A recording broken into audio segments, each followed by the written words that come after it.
cutting like a scar through the heart of the Kimberley, the Gibb River Road. 660 kilometres of rock, dust and scorching heat.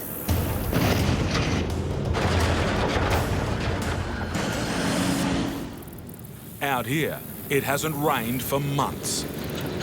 The only things still growing are the corrugations on the road. Walk a bit faster than this and get there sooner, I reckon. For husband and wife team Nick and Joe Atkins, it's the challenge that draws them. It's one of the few dirt roads that you can still run on, and you know, we'd rather be up here than anywhere else. In an industry littered with broken marriages, Nick and Joe are making theirs work by taking it on the road. We live together, work together, spend all our time off together, so you only have each other to go to for help, and then that's kind of how we operate as a couple and as a business too. But there's nothing like the Gibb to road test a relationship. Sometimes we'll get short with each other because you are a couple. Joanna, it only has to go where the forks are sitting. I did before and you said not to. Just do it. Like, how is it that you don't understand what I want? You know, can't you read my mind? And it's like, well, no, it's up to you now. Nick and Joe are gearing up for their last run of the dry season. They've got just 3 days to conquer the Gibb and get to the community of Columbaroo. For this run in particular, we're committed. We have to be there Wednesday night to be unloading Thursday morning because there's a lady flying in from Perth, and so it's all got to work out. From Kununurra, they'll deliver 3 trailers of vital supplies to stations along the way to Columbaroo before the final delivery at Honeymoon Bay Fishing Camp. It adds up to 550 brutal kilometres through a wilderness 3 times the size of England. Truck deliveries out here are crucial for life. General freight, fuel, avgas, mostly jet and diesel, and just stores for the shop up there. 30 tonnes of essential provisions, including 22 drums of volatile fuel. Stuff that doesn't really travel that well on a road like Columbaroo Road. Let's make a move.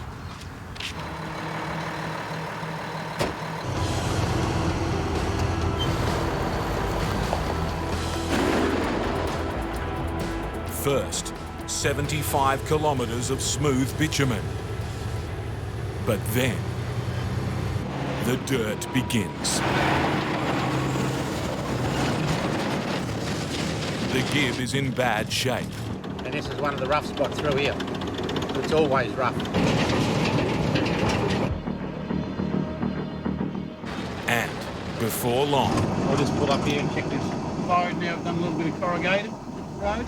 the load's in bad shape too. Now, I don't know how many we've lost, but we'll find out. We're restacking this pallet, dear. We've only done about 12K, I suppose, on the dirt. Only another. So it's not a good start to the trip if we've got stuff moving already.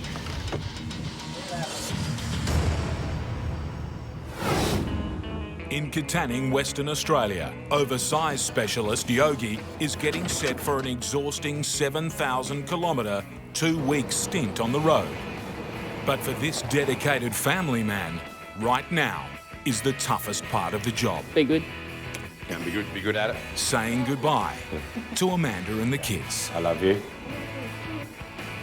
See you later. Oh, finally get up, have you? Yes. See you later, mate. Love you.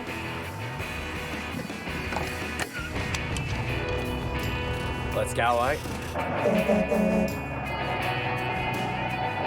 Driving away, you know, leaving the family and every trip is the hardest bit, you know, and this is the hardest bit.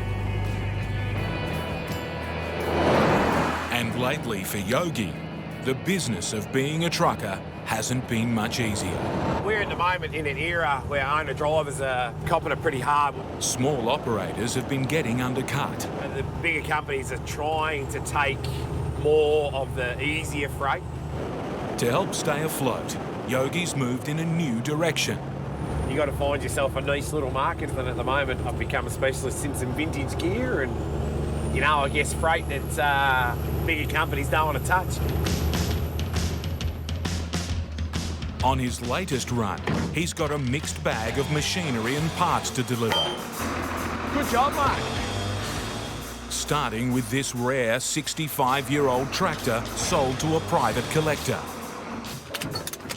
Restored, it'll be worth $18,000. Oh, I'm happy. I'm happy. Yeah, good result. The tractor is the first of 5 loads Yogi has to move from one side of the country to the other in just 5 days. From farms around Katanning, Yogi will collect his freight before tackling the long road east to make multiple deliveries ending in Mount Macedon. He's barely started and already he's feeling the pressure. If we don't get all loaded today, we don't leave in the morning. If we don't leave in the morning, we're half a day behind. And that will keep 5 different customers waiting. You know you're going into a big farm when you come into a massive big driveway. Someone's driveway, 5 k's long.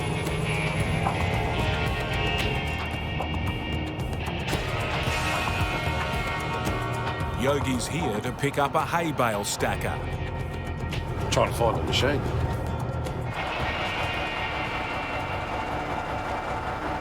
But there's no sign of man or machine.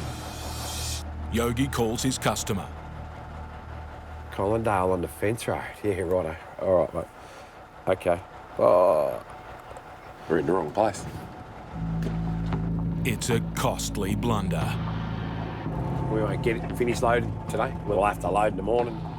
So we're half a day behind now. So it's just cost me time and money.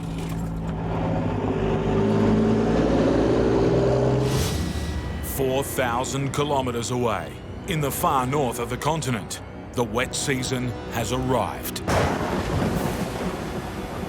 Over the next 5 months, a staggering 1.5 metres of rain will drench this part of the world. We got to get this freight loaded, got to get it to Darwin. The wet season started, we got storms all around. Outback legend Steve Graham has won a time-critical job, hauling 2 trailers of building supplies into the storm. But on this urgent mission, it's not Steve in the hot seat. It's his driver, Slick. Because people see Stevie Graham on the door here, and I pull into a roadhouse, I get out, and all these people run over, and then all of a sudden it's, oh, you're not Steve Graham. And they get all disappointed. He is your true Outback trucker. There's not a lot of them. They are sort of getting less, these real Outback blokes, but old Slick, he's one of them. He's all right. We get on well. We piss each other off the wall quite a lot, but we get on really well. This next job will really test the friendship. Well, look, I'll fly up there and do it, mate. No, don't do that. Don't be stupid. Slick's load of building supplies is desperately needed in Darwin to complete a house before delivering it to a remote Aboriginal community. From Perth, it's a mammoth 4,000 kilometres to the house in Darwin, then another 400 k's to get the house to the community of Wadair. Just alone in 13 days, without breaking any laws, this bloke's got 8,800 kilometres to do. If that wasn't hard enough, recent rain has cut off the only road into Wadair. Delivering the house now means going in by barge. We've got no chance of getting there via road. Everything's blocked at the moment. So this barge is our only hope. House moving specialists Ross McClellan and Jerry Coo will take the house on the final leg into Wadair. Load the building and then head off around the barge. Their job to guide the house over the last 300 kilometres of land and sea. If something happens at a runway, it's going to cost them a lot of dollars to hold the barge up. At $10,000 a day, Slick can't run late. And the time pressure doesn't end there. Christmas is now less than 2 weeks away. You know, Slick likes being home for Christmas, and this is a big ask. It's tight. This is really tight.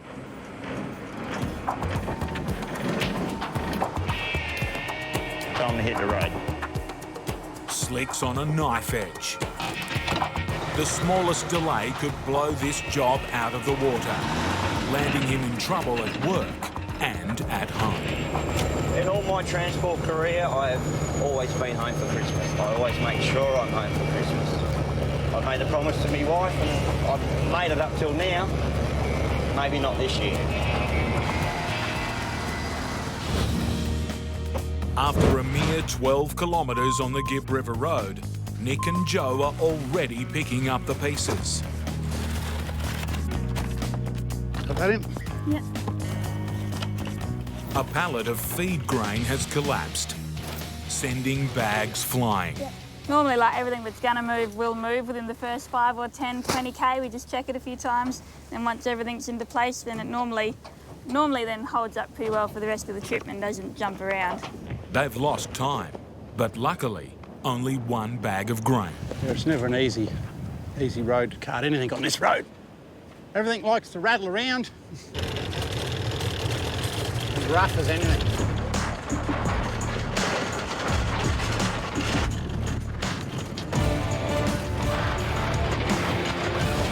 After 8 hours of this, Nick and Joe have taken a hammering.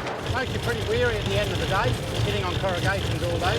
The track's also taking its toll on their truck. We've just got low coolant level coming up. We must be getting low on water. Outside, it's over 40 degrees. Just a couple of bottles, hey, and I'll fill them up. And Nick and Joe's engine has a sudden first. A mystery water leak has drained 3 litres from the radiator.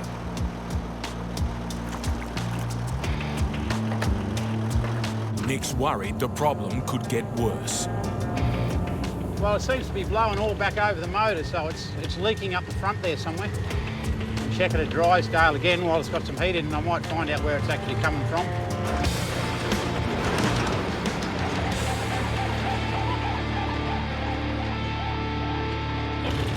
We're being pretty late, I would say. Yeah, right, no worries. We'll go for the message. No worries, thank you.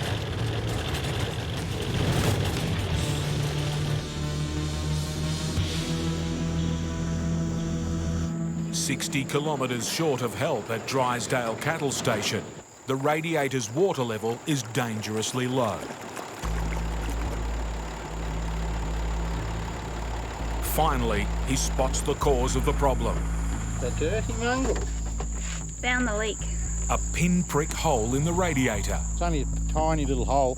Crack the core in it, and it's nothing you can really do because it's an aluminium cored radiator, which is a bit of a pain in the ass. You can't solder it. All they can do is top up and push on. 60 kilometres to go. That should take us through 3 hours. I think if the road's reasonably good. If it's shit, well, it's 6 hours. It's a painstaking drive into the darkness. So what we've got that roller, that chemical handler, that pallet, that bale stacker. At a loading yard in Katanning, Yogi's up to his neck in ugly freight. The ugly freight is something that no one else will touch. It's making a load out of something, you know, like a lawnmower and a bale stacker and a vintage tractor, you know, made a load out of.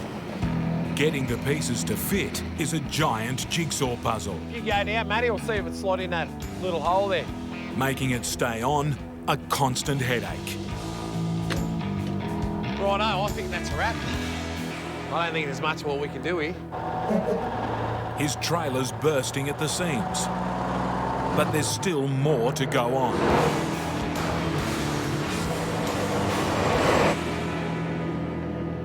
So right, we're back on the game face. We're just coming into Esperance now. I've got two pallets to chuck on here. One's a motor and one's a windscreen. It looks well packed, but this windscreen for a harvester has got Yogi rattled. Now, if it doesn't sit there and starts flapping around a bit, we've got a bit of problem.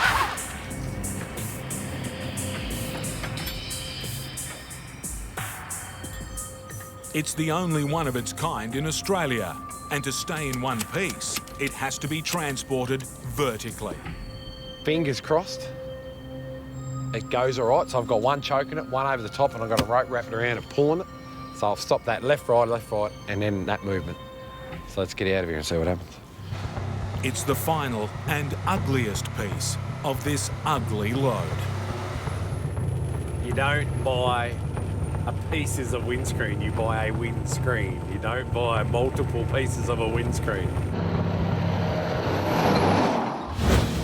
From the south of the state to the very north, Slick is pushing hard with his time-critical delivery.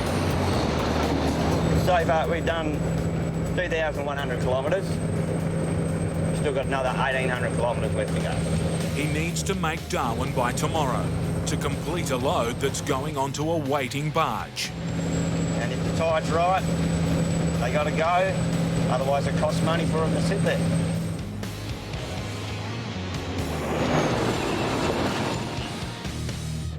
Northern Australia is heading into the wettest time of the year. I reckon, but going by that cloud cover, there's going to be some storms tonight. Cop a tropical downpour, and Slick's schedule could be thrown into chaos. If it rains further up the road tonight and the flash floodings, it could put me behind.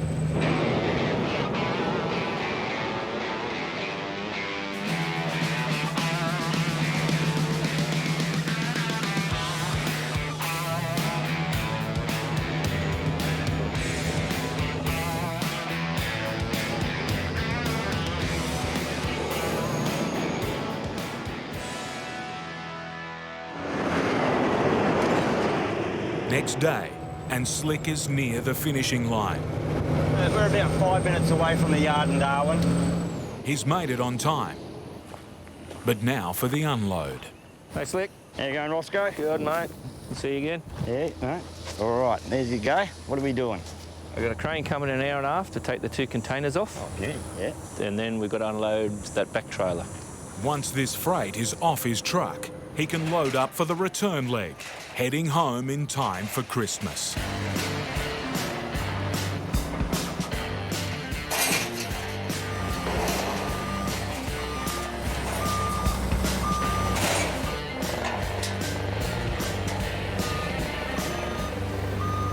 Job done. She's ready to go, virtually. But then, word from the boss, Steve Graham. His concern is that he won't get it done in 6 hours and get back on the barge that night. Yeah. And like I said, I won't be home for Christmas. Look, I'll fly up there and do it, mate. No, don't. Because I know I can leave Darwin at midday on Monday and be home on Christmas Eve. I know that. It's a hard to do, but it's no harder than what you've done in the past, mate. Whatever you want. No, we'll sort it out when it happens. Well, now they're thinking about maybe I should go on the barge as well. This will delay Slick's departure by over 2 days. Bit of a sore point at the moment. His dream of a Christmas at home is heading straight for the rocks. After a grueling day on the give, Rough as anything. Nick and Joe Atkins have made it to Drysdale Station. It's a special place for Joe. It's her family home and where she met Nick. And Nick was working with one of the road crews. I was working out at the station. Yeah, we just sort of got chatting, and then he just turned up like every day for the next two months or something. Pretty convinced after the first week. Yeah, Didn't give up in a hurry anyway. But right now, there's little time for reminiscing. The leaking radiator's getting worse. But Nick thinks he's found a fix. Basically liquid steel, really. Just physically just go over the core of the radiator and then hopefully block the hole. I can't really see the hole properly. Just turn him on slow. Slow enough? That'll do. Well, we'll see how that goes. And hopefully we don't spring any more leaks. This is where the road starts getting real rough. And right on cue. We've still got a problem with this low water light keeps coming on.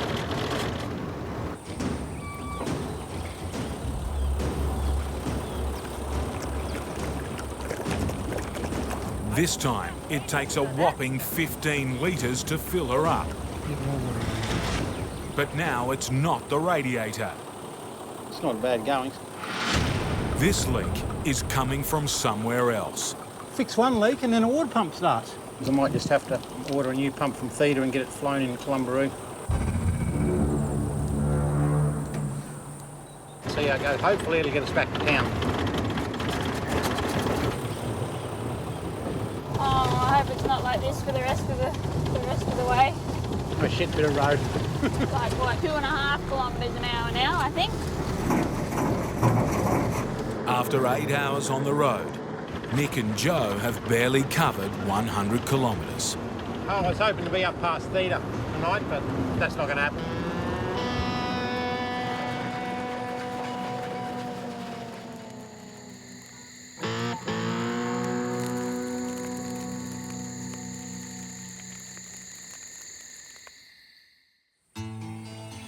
Next morning, and Nick's hatched a plan to prolong the life of his dying water pump. It can't be any worse than it already is. Load it full of grease.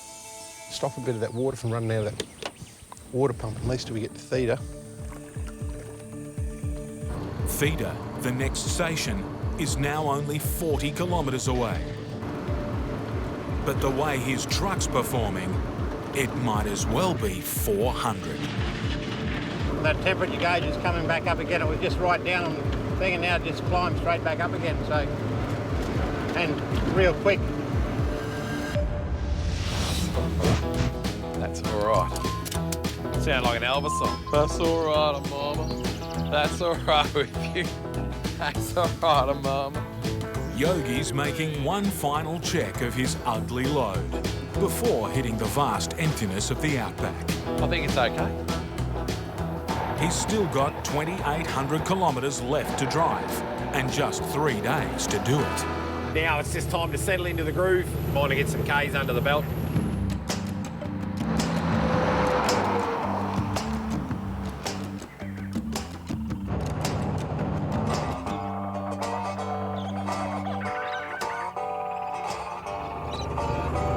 As long as I don't turn in front of you.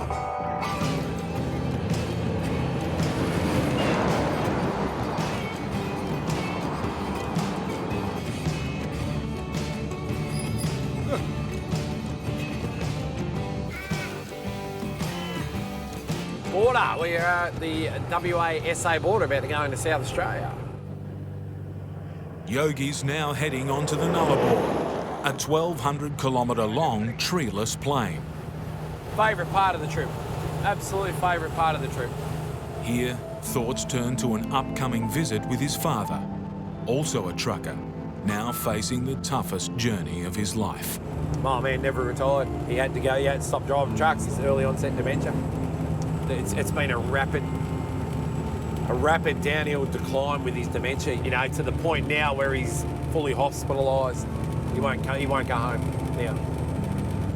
A lot of time to think about your thoughts out here, so yeah, a lot of time to think about it.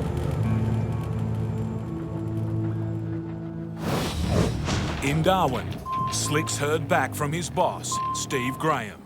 The good news I got was I'm not going on the barge. Bad news, his trailer is. It's back on to being tight, getting home for Chrissy. Slick will have to wait 2 days for the trailer to return. That gives him 5 days to get home for Christmas, with 4,000 kilometres to drive. The responsibility for this load is now shifting to Jerry and Ross. They'll deliver the house, and they're in for some heavy lifting. We'll jack the house up about a metre off the ground.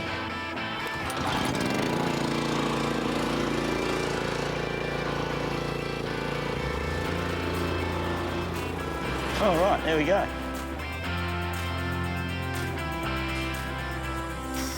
After loading the 26-tonne house, Beautiful. it's onto the barge. Then travel 300 kilometres down the coast to be unloaded at a site neither Jerry nor Ross have ever seen. Next, Slick loads his trailer. The fate of this job is now out of his hands. Well, if there's any delay with the barge, I don't get my trailer. I lose my spot in loading, and I don't want to miss Christmas for anything. It's family. 5 hours later, barge skipper Nico decides the tide is high enough to head off. We're going to depart at 2000 hours tonight and hopefully be there by lunchtime tomorrow at the very latest. That's all going well with the weather and tides and so forth.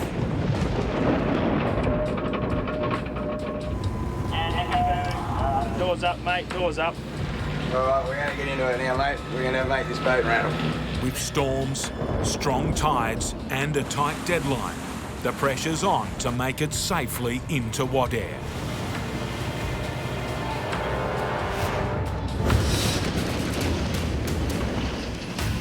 With a leaking water pump and an overheating truck, Nick and Joe Atkins have limped into Theta Station. I'd say she's just worn out. Tomorrow they're due in Columbaroo, now only 50 kilometres away. But Nick's worried the water pump won't even last that long. How you going? This is Nick here from North Kimberley Transport. I'm chasing a water pump for a Mack CH. Do you? Yep. Good news, the pump's in stock No worries. and can be flown to their next stop. But back at the truck, Yo! One of these drums rubs a hole. another leak, this time in a fuel drum. Busted the arse out of the drum. One more casualty from the relentless rough road. Fuel pushing on the bottom of the drum, flexes the drum and eventually cracks it. At least this leak is a quick fix. Turn the drum upside down and problem solved. Back onto the Columbaroo Road. This is where the fun begins. That's barely a road at all. Then it just starts getting narrow and rougher and rocky rough because it doesn't get maintained.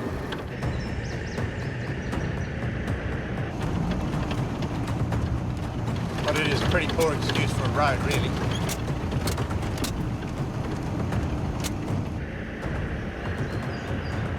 Just a billy goat track, that's about all it is. Only 30 kilometres to go. On any other road, they'd be on the home straight.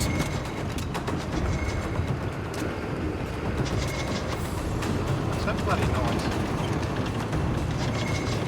I'll just pull up your steer where it's a bit wider. Another mechanical failure could be the final blow. We're on to the unloading now, so now it's the business end of the deal. After 4 days and 2,000 kilometres, Yogi's at his first drop-off in Streaky Bay, South Australia. Right out. The mower is off, but the next unload has Yogi worried.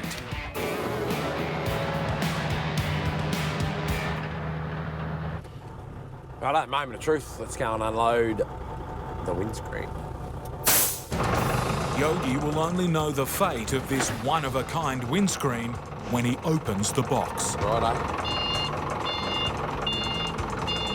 It's about 5 degrees here this morning, I'm sweating.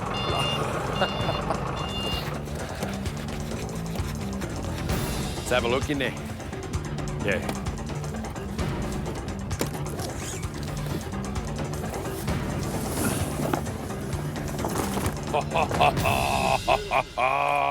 It's happy days.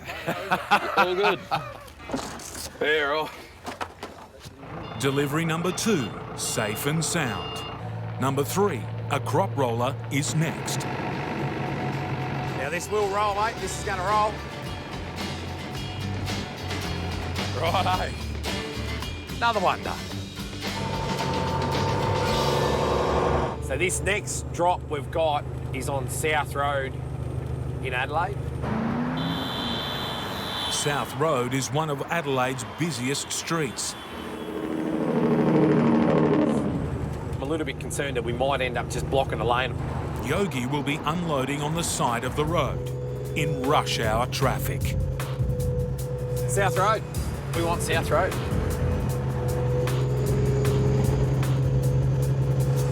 Oh. He needs to be on the other side of the road. I've got to do a bit of a shifty right, left, left, left to get to it.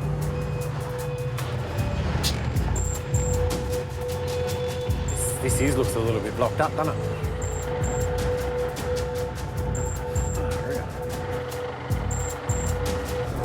Oh, no way, man. Damage one of these cars, and this job could get really ugly. Southwest of Darwin, in the Timor Sea, Ross and Jerry are getting closer to making the ultimate home delivery. We're heading out to an Aboriginal community called Wadair. The roads are all blocked, so we have to take it on the barge. No other choice. The only way in is on high tide. We're only just going to make it, mate. We're only just going to get in here. Navigating the 5-metre tides takes precision timing.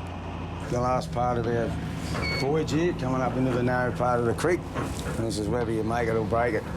If we miss the tide by 5 minutes, this is where you get stuck. With all rocks and big gutters and everything underneath here. It's not very good for the boat.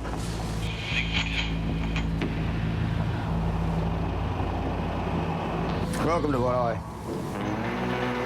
Now it's the truckers' turn at the wheel.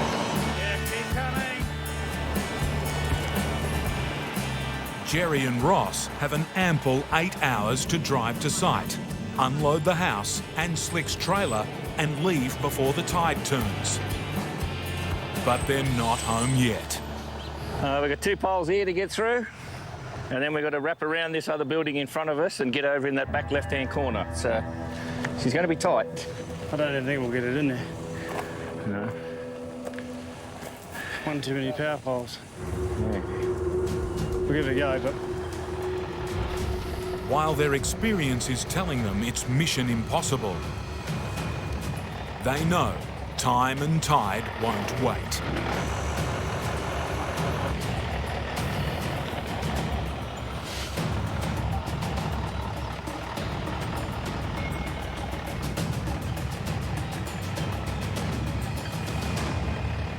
Precious hours are wasting away. To keep this job on budget, the barge needs to be heading back on the next high tide. If we can't get this house in, it becomes a very costly exercise. Time for Plan B. Yeah, we're going to try and come in around the other way. We can get it this way. If not, we're going to be in a lot of trouble.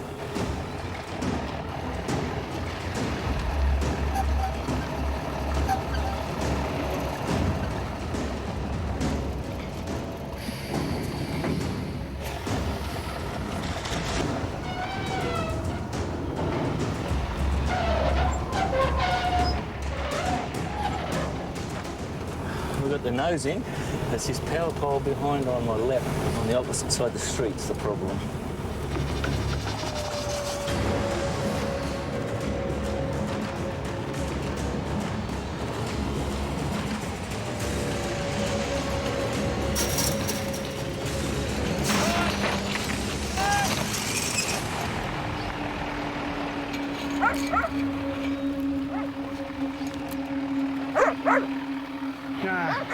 No, not a chance. No, that's it. Can't get it in. That's what happens when you leave somebody else to do the site works.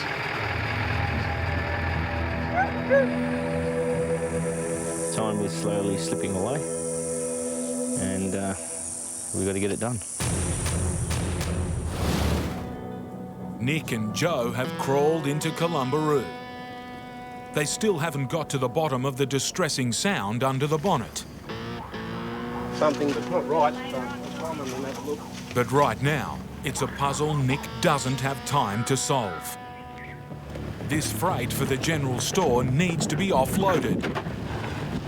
After the violent journey, they're anxious to see its condition.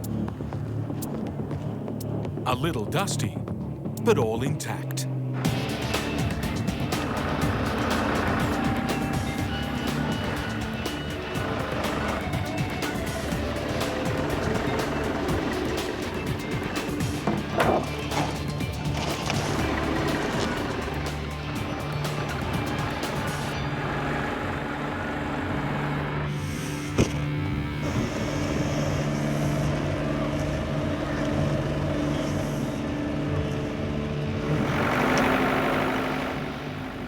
All that's left now is to deliver 10 drums of fuel to a remote fishing camp just 30 kilometres north.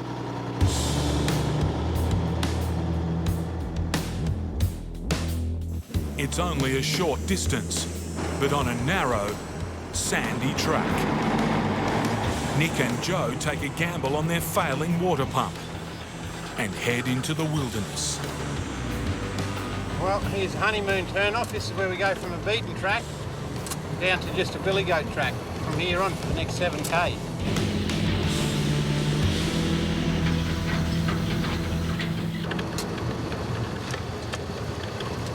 It's a track for four-wheel drives only, not a 30-ton truck and trailer.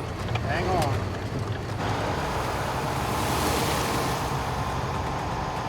When we come down this road last trip and there's a few more tourists around and they all look at us pretty weird when we're taking the prime mover down here. And this is where we're likely to get stuck, just in here.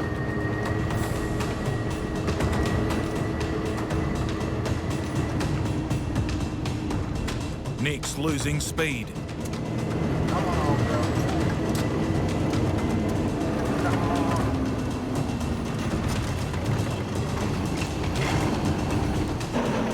And now he's losing traction.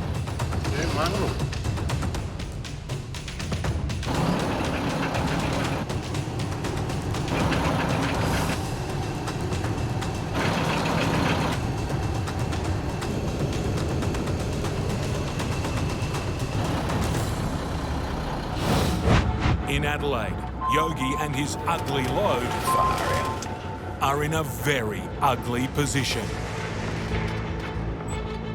They make it hard here, I tell you.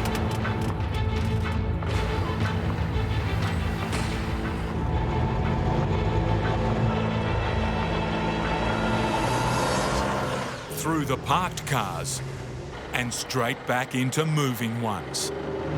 Righto. Trickiest bit of the unload, we're going to block South Street.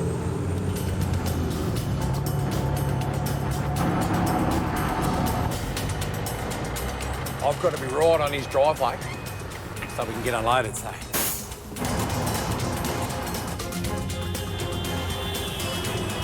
He has to be quick. It's a small delivery, but Yogi's big truck is now blocking a lane. Righto.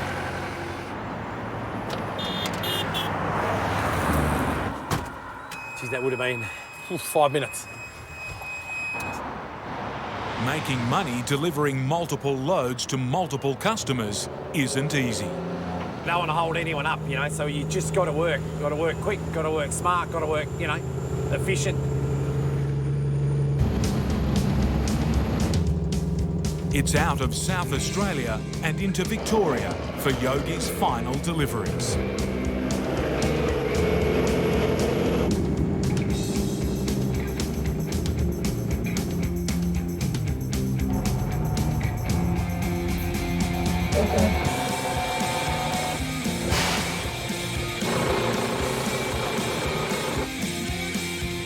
Very, very close. Yeah, good job, mate. She's off. Super excited now. We're getting close to finishing, so means close to getting to see my family. Just 300 kilometres away are his mum and dad, and Yogi's planned a surprise visit.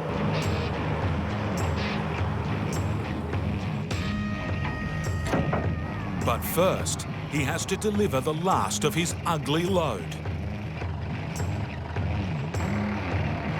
This 1951 vintage tractor has travelled 3,500 kilometres to its new home. Look at that. Right, that's a wrap. We're finished. We've had a crack. It's been a big day. Been a big couple of days, but we're going to see my family. So today is a good day.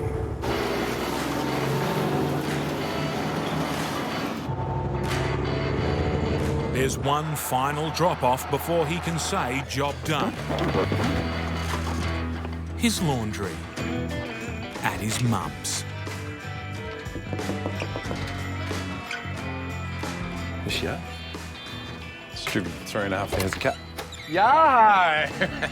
There you go. Hello. Just as well I finish my washing, isn't it? Hello, Glenn. No, there you go. Good to see you. Good to see you. Oh, someone else knows you're in town. Is that Dad? How's Dad? Do you know? Yeah,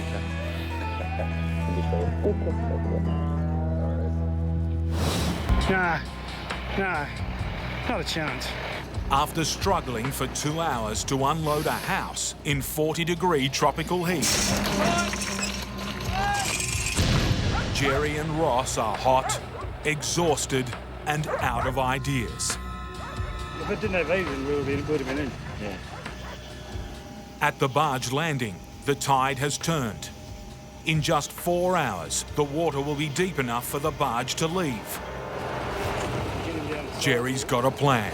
We can get a machine big enough to pull us across, pull it sideways. I'll pull this over. Yeah, I'm with it. Okay. Drag the house with a loader. Ross hits the phone, while Jerry gets them a few more centimetres.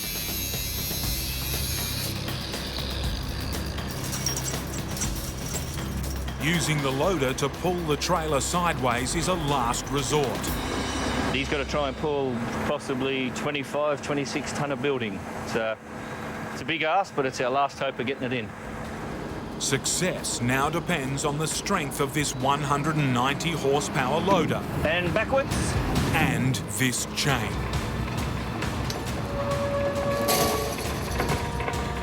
Keep going, keep going.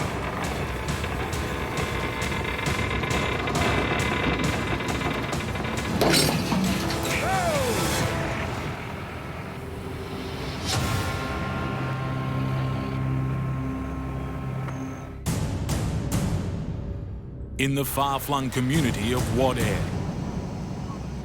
a house relocation has veered badly off track. 3 power poles and a fence are blocking Ross and Jerry from delivering a 14-metre-long house. We've got the nose in. There's this power pole behind on my left. After 4 hours of going nowhere, only one option remains. Drag the house sideways. He's got to try and pull possibly 25, 26 tonne of building.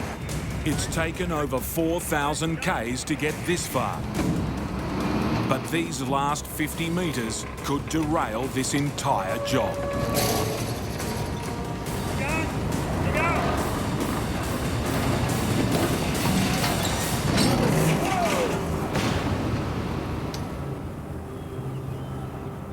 The journey began in Perth 1 week ago with a marathon haul to Darwin before a testing sea voyage to the remote settlement of Wadare.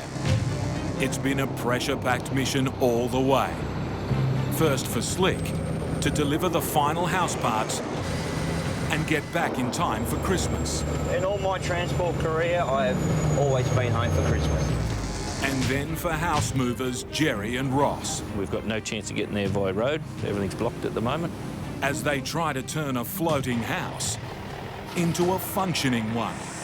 If we can't get this house in, it becomes a very costly exercise. At last, things are looking up. Yeah. Moved it, yeah. Just in our way. The few centimetres they've achieved has cleared the way to reverse back.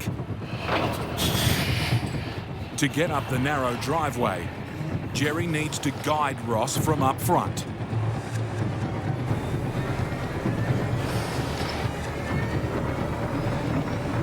But there's trouble lurking behind.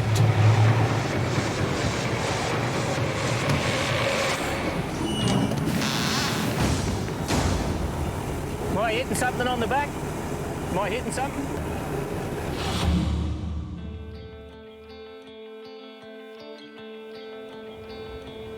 In neighbouring northwestern Australia. Another little sand trap. Just starting to lose traction. Just 2 kilometres from their destination. Come on, old girl. Married couple Nick and Joe Atkins have been stopped dead in their sandy tracks. You mongrel bastard. Nick and Joe left Kununurra 4 days ago with essential supplies for a string of stations and the remote settlements of Columbaroo and Honeymoon Bay.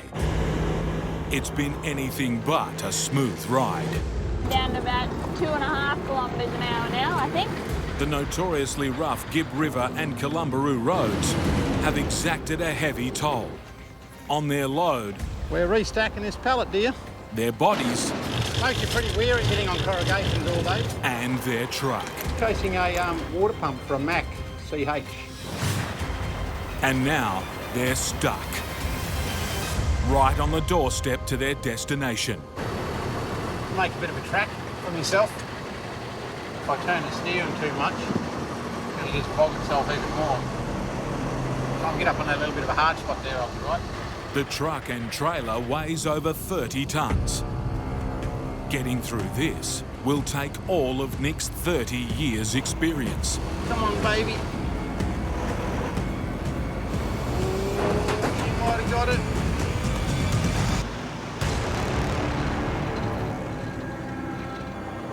Well, we made it to Honeymoon. Here we are. The last drop-off point on the Columbaroo Road. The very end of it. The northern point that you can get a truck into.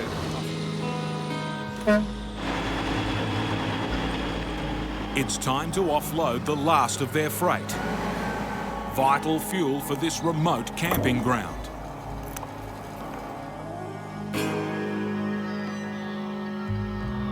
A new day, a new drama. Well, we made it to Honeymoon, but something's let go under here. A noise from under the bonnet has got Nick worried. That's the problem. Busted engine mount. We've got 2 engine mount bolts that are snapped. Crucial bolts holding the engine in place have broken. You've got 470 odd horsepower at torque, pulling up them hills. The motor's got to go somewhere.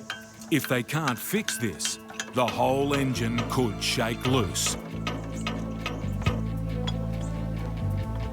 Come off, you bastard. There we go. Hey, Joanna, can you come around this left-hand side here? I'll just see if I can push that up. Hold out of there. It's right there. Just come out. Yep. Well, we don't have a spare one of them. That's the problem.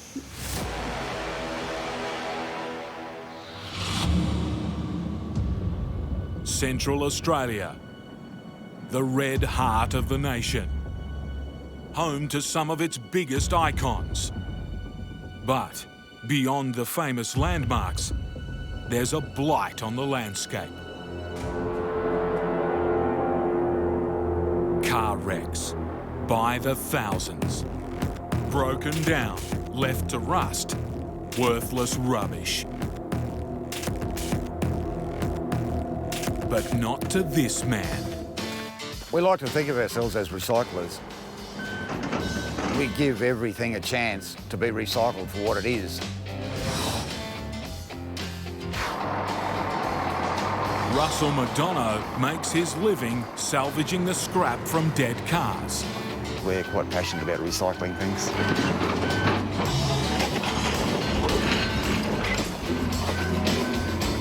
His mission, to clean up the Outback with his special self-built mobile car crusher.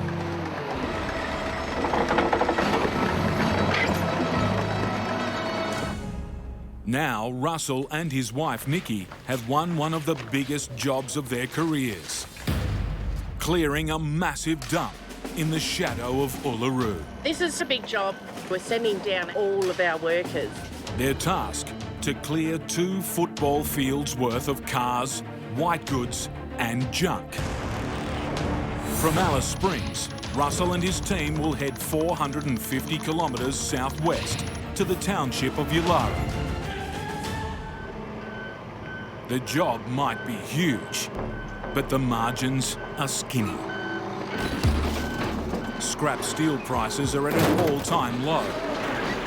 It's going to be quite a challenge trying to make any money out of this job because of the price of scrap metal. To turn a profit, Russell needs to get in and out in just 4 days. But slowing him down, 53 metres of machinery and equipment. I would have liked to have had a bit of a practice run before we went out, but time's not really permitting. Not helping matters, Russell's got a rookie crew. Hitching a trailer is trucking 101. But his new students have just failed. Don't let me move, all right? That's got to be slipping in. It's got to be in, all right? So, let me doubt about these fellas.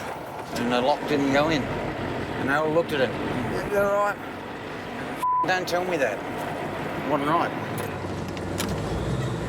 Yeah, we come undone at 100. It's a bit messy.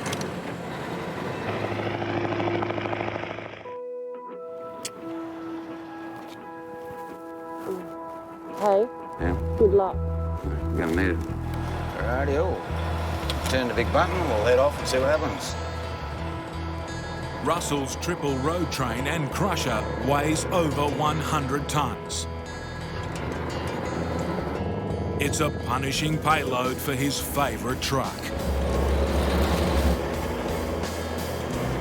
I love driving this truck. Just drive by the seat of your pants, smell on your nose, sound in your ears. We've both got a bit in common. We're both old. But old or not, Russell needs to move it. I've got to be into Ayers Rock before dark. As an oversized load, he must be off the road before sundown. That's 3.5 hours away, and there's still 300 kilometres to drive. The third trailer is like pulling a dead log.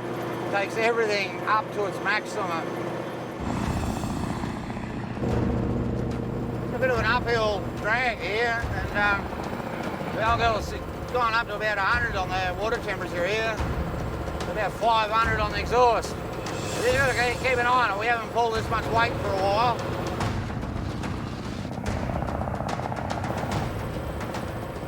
Oh, that's what you call overheating. It's critical.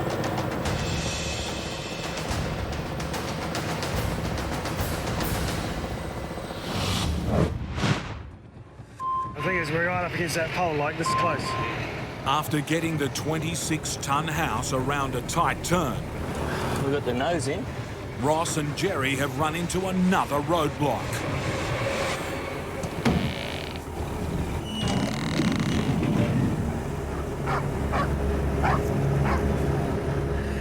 Lucky for them, there's no real damage. Where are we going? Backwards? Forward. Time to try again.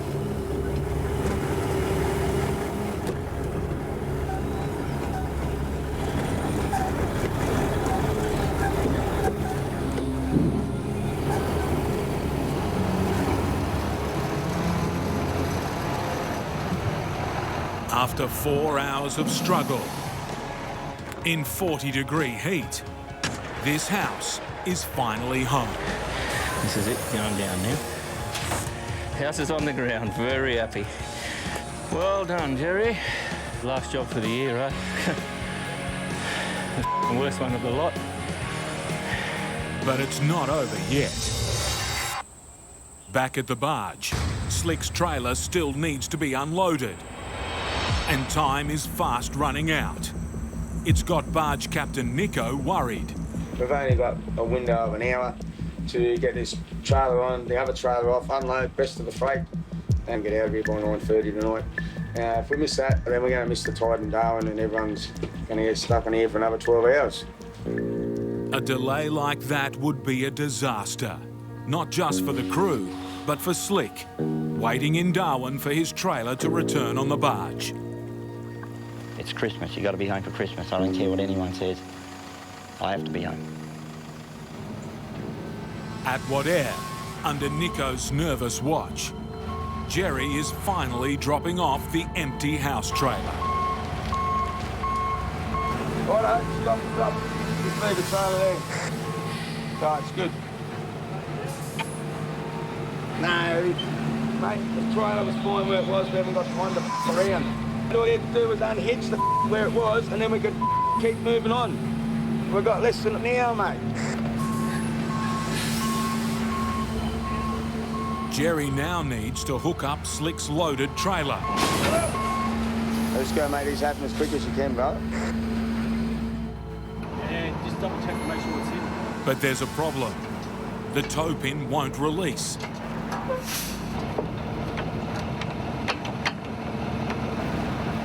The trailer can't be towed.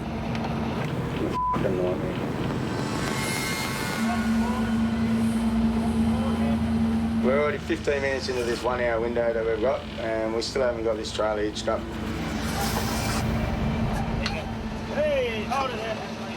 Finally, it's on. A quick drive to site, and the boys can unload and go.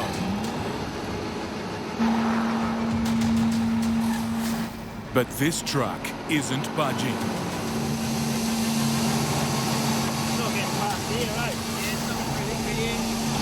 The trailer brakes are locked on.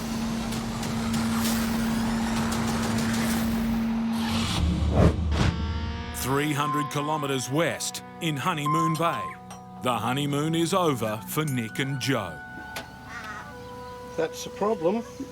Yep. Well, we don't have a spare one of them. Vital bolts holding their engine in place have sheared clean off. Without them, their motor could shift violently and destroy itself. Pain? Lancho, you got any bolts like that? That size?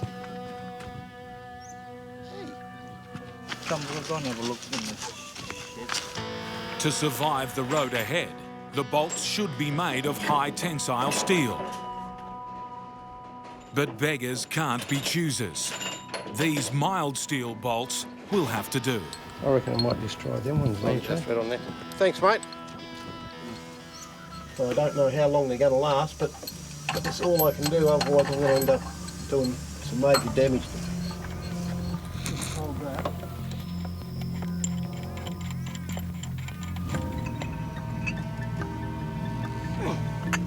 Radio.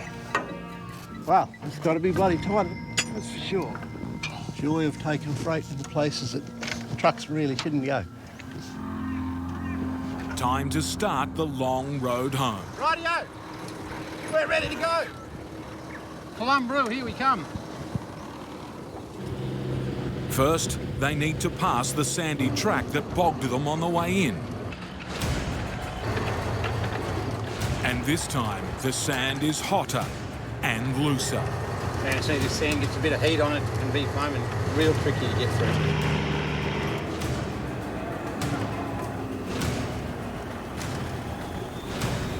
It's a little bit narrow through here, in and out of bloody trees. Just got to get out wide, sort of sneak around. Turn, you might little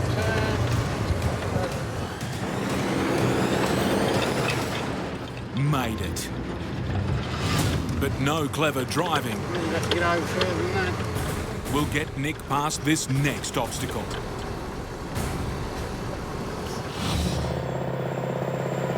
If it gets any higher, we'll have a bit of a look around, see if anything's wrong. In Central Australia, Russell McDonough's truck is close to cooking its engine, just 1 day into a 4-day job. Overheating, critical. For 3 kilometres, he's been climbing a long hill, putting his fully loaded road train under maximum strain.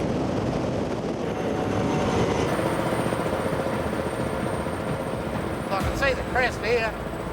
It's downhill after here.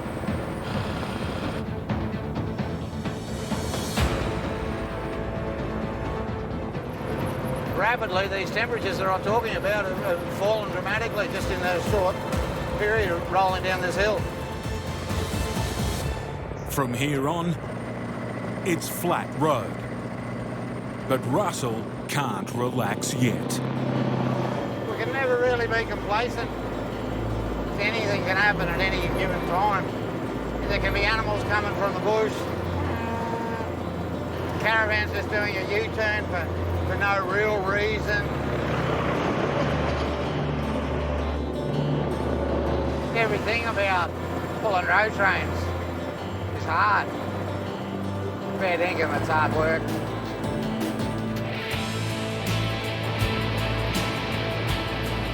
We've got about 30 kilometres to go.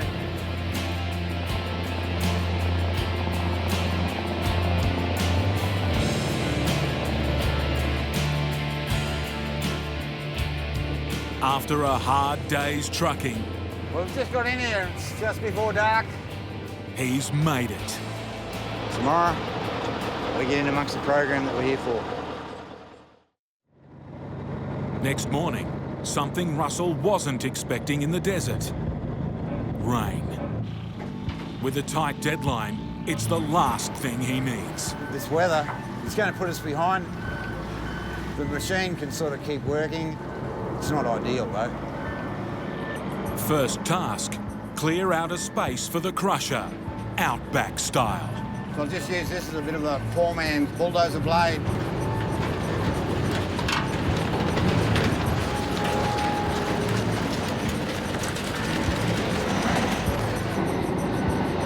Next job, set the crusher down. When we take this thing off, all of the weight's on these 4 outriggers, and we like to have the machine as level as possible. These legs have to move out and down. Now to see if this rookie crew is up to the challenge. Get them out, right? And then we steadily undo here, right? And down they go. Yep. Russell's young apprentice Let it down now. appears up to the task. But his old crusher These legs are stuck. is a different story. To make money, Just make it go right out. Russell needs the crusher. One of them hasn't got a stopper on it, right? See underneath there? But without these legs working, he can't crush a single car.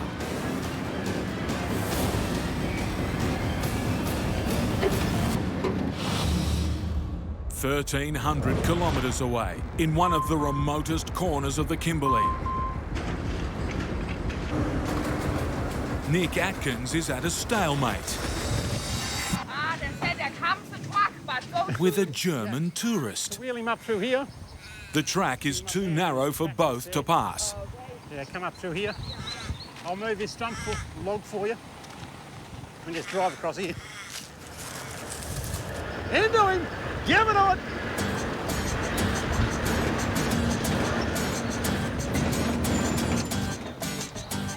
Yeah. Thank you! Back on the road to Columbaroo, Nick and Joe collect a trailer Might just put some water in that radiator. and check on their problem cooling system. Their water pump is still leaking, making this next pickup critical. Let's go and see this pilot. See if he's got our water pump, hopefully. It's the pump they ordered 3 days ago. Tell me it's all the right stuff. Wrong one. No, it's not. A precious standby if the other pump dies on the road. Oh, that's what we want. I feel better now I've got a spare one of them sitting on board. Nick and Joe are now collecting their backload for the drive home to Kununurra. 20 pallets of mining samples and a four-wheel drive.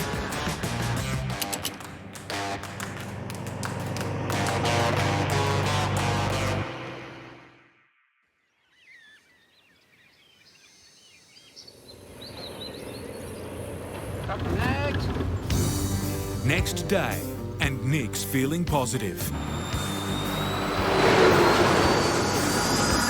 He's found a way to stop his worn-out water pump from leaking. I've taken the rubber out of the radiator cap so I can't build up pressure, so it seems to have stopped it. Will be right. But now he must focus on the road. This is the first challenge for the morning. Ahead lies a steep hill or jump up. I'm a bit concerned on getting up there because this road's pretty rough through here, so I don't know if I'll be able to get enough speed up to actually get up it. Its surface is loose and rocky. I should be able to get up. I've got up before. Stick the power divider in and hope for the best. Come on, old girl, you can do it. Come on, baby.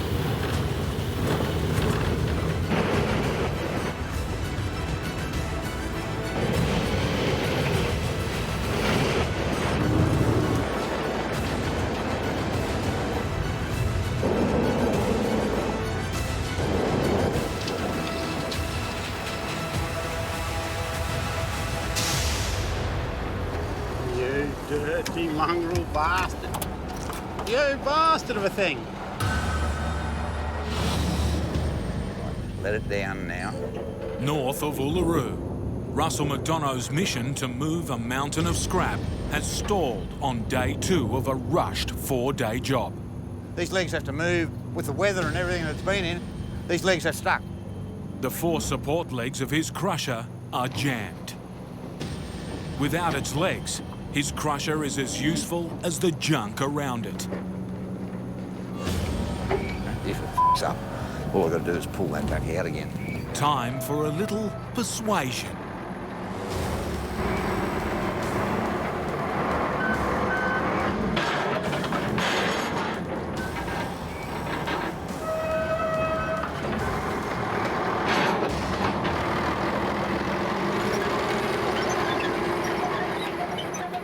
Now to make some money out of this mess. With tight margins and 3 crew to pay, Russell needs to work fast and efficiently. Just scoping the cars here, I'd make better value out of this dump if I take more time stripping, but with the weather against us, the time frame, I just get on with getting the job done.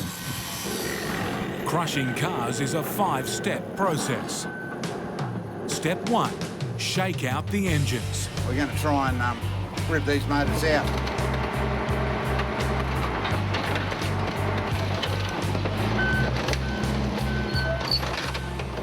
At around $100 an engine, it's time well spent. Step 2, remove anything hazardous from the wrecks. We've got to go through every car here, looking for flammables, gas tanks, batteries. There's a gas tank in that. We've got to roll it over a few times to actually get the whole tank out. Step 3, stack the bodies. We're getting a few laid out now into a bit of a pattern. Step 4, before crushing, make sure nothing's been missed. Like this diamond in the rough. Not too sure how I'm going to stop it if I do get it going, but I'm keen to have a go. A push start from the loader.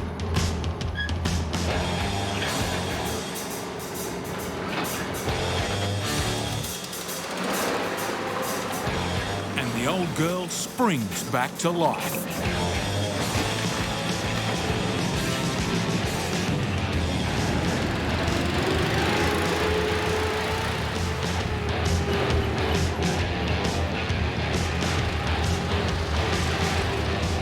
Yeah, it's too good to squash. Yeah. No worries.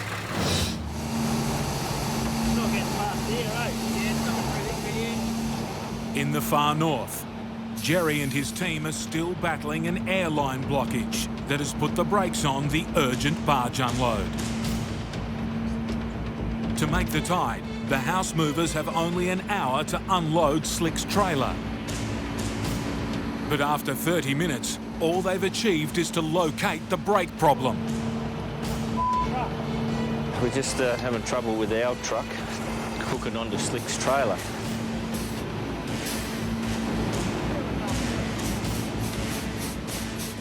To make the deadline, barge skipper Nico has another plan.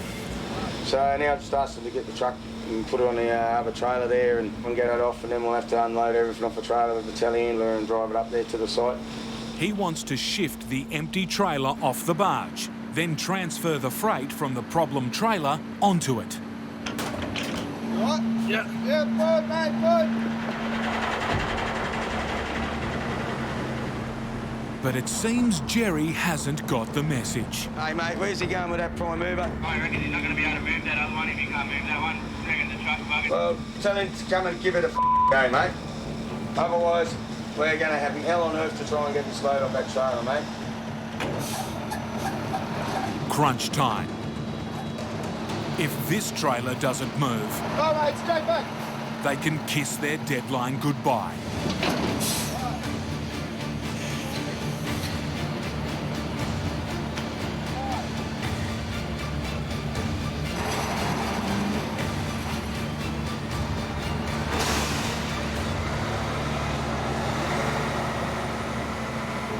Now to transfer the freight onto it.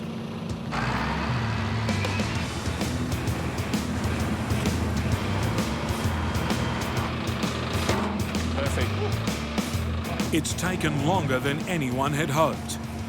But Nico still thinks there's a chance of getting to Darwin in time to make the tide. 11:30 p.m. So now we're going flat out all the way home to try and meet this tide.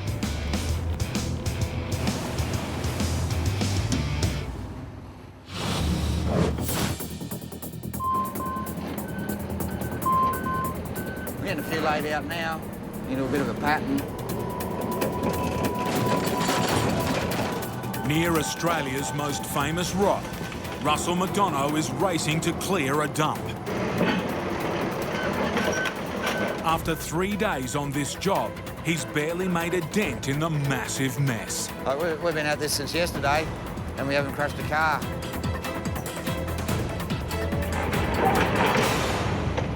I'll have a look, see what we can... David's sitting out there. Hey? And now the tip manager is breathing down his neck. No, the whole lot, mate, get rid of everything. Yeah, he's got a certain amount of time to get it done. If it doesn't, it starts costing money. And it's going to be costing his money, not mine. A fact Russell is painfully aware of. We have to get this one done on time.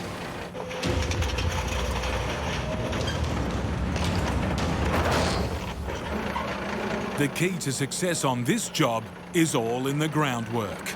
I've been double stacking the cars when we get going. We had to squash 3 cars in 2 bangs. Once these wrecks are neatly laid out, the crusher should rip through them in less than half a day.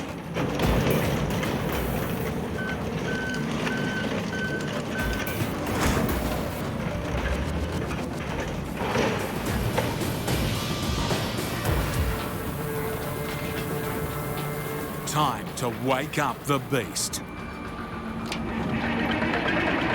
It's been 2 years since Russell last used his crusher.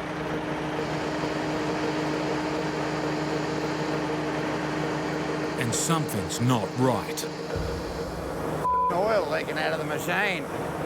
With only hours left to get this job finished, The machine runs out of oil, the pumps run dry, the whole thing would be buggered. it's the worst possible timing.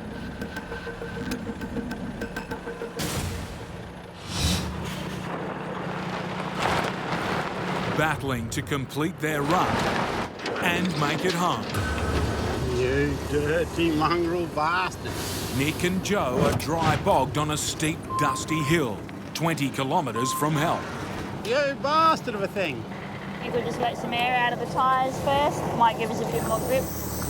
I'll just drop down to 40 psi, but I don't think she's going to pull out of there. Bloody loose, it's powdery with a bit of rock in it, so it just rips your drive tyres to bits.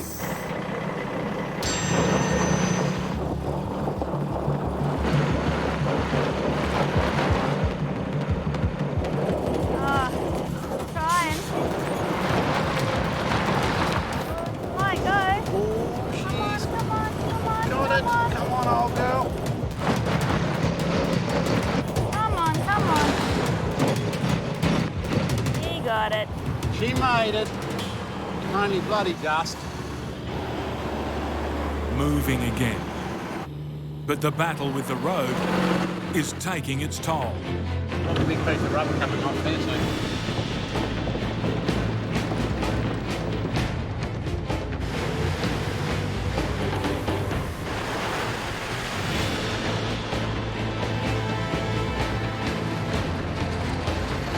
Butto Road, here we are, the last pickup.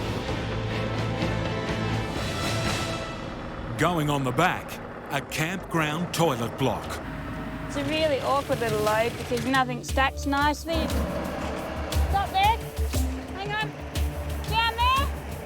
Now go forward. You're in. Put it down. Beautiful. Happy days. You got some power? Just snapping that pallet, dear.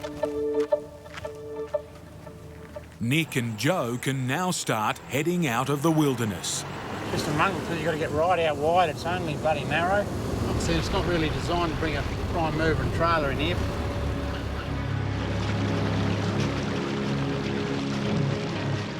Tight squeeze through there.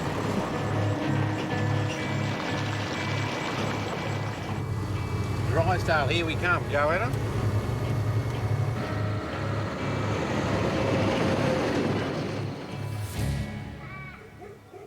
Drysdale Station is Joe's family home. For Nick, more running repairs. It's pretty much at it. Plastic buddy stuff, everything plastic these days. This is the expansion tank, and that's the header tank, actually the top of the radiator, really. But just as one repair is done,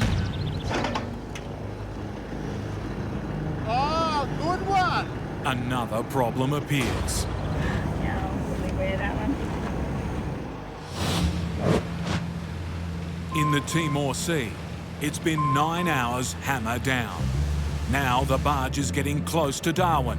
We've been travelling hard all night, mate. We've had to go flat out all the way home to try and meet this tide. One lonely figure is anxiously waiting. Now I've come down here to meet them and start pulling the trailers off. If the tide's still high, Slick will be able to unload his trailer and start heading home for Christmas. But this Christmas wish is not to be granted. Unfortunately, we're just an hour late. It looks like there's enough water in there for us to get in, but there's not. There's half a metre less than what we need to get in. So we're stuck out here. Stuck too is Slick.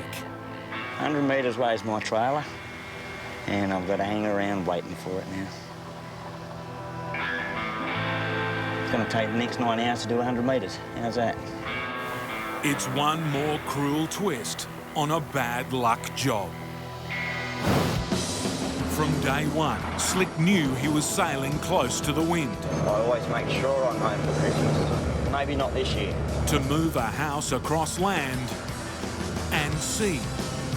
But delay, after painful delay, blew out a tight schedule that's now left Slick high and dry.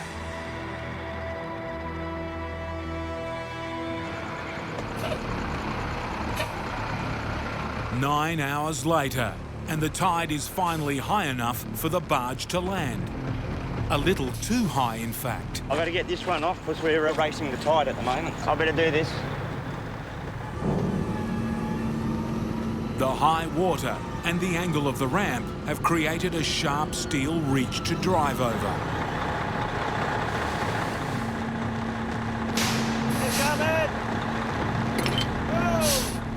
If Slick can't clear it, he'll have to wait some more.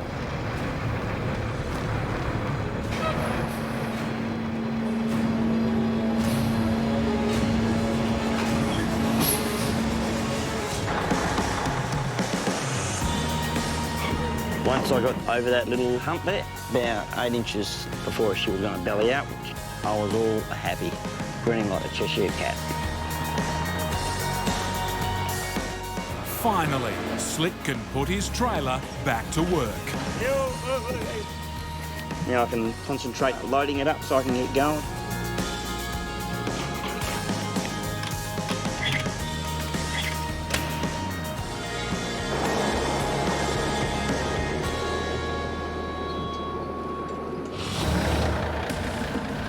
This machine runs out of oil, the pumps run dry, the whole thing would be buggered. Russell McDonough's car crusher has sprung a major oil leak at the worst possible moment. With 300 cars still to crush and barely a day to do it, he needs it working now. Well, we haven't used this machine for a couple of years.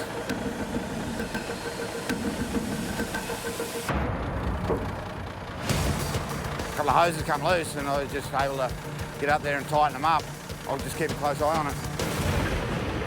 To get this job done on time, Russell decides to drive the loader and give the crusher to one of his apprentices. You want to do it? Probably this first car, you can just hit it and go straight back to the top. Just bang and back up, you know what I mean? It's a calculated risk.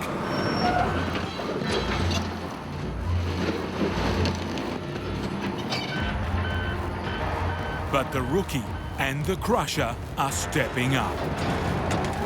We've been mucking around getting these ready. Now we've started, we're into it.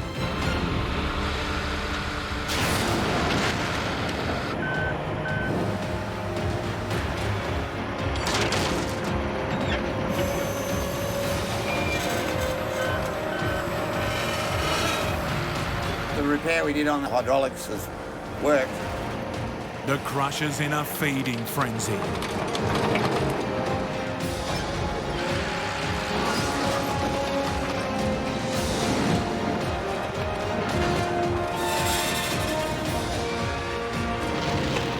The bodies are piling up. We've near enough finished our job here, just waiting on trucks. Russell's made good on his end of the bargain, dragging a young team and old gear Low the heating, critical. through a mountain of hard work This weather, it's going to put us behind. to bring a famous landscape a little closer to its natural state. Yeah, I think we've cracked it. After 2 years, I think we can still do it.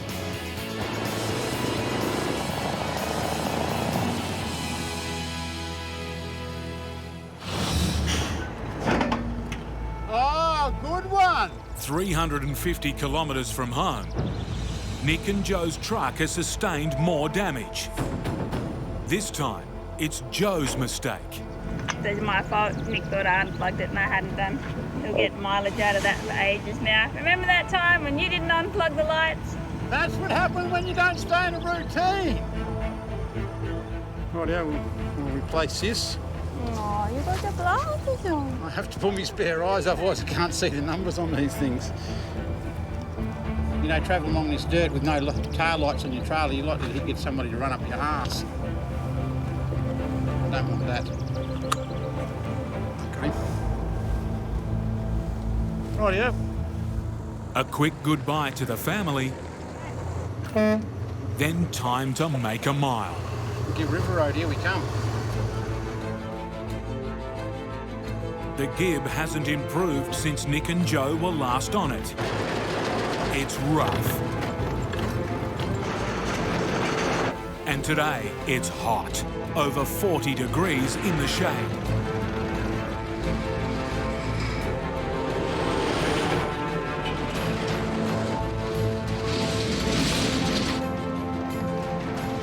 Then, the last thing they wanted to hear.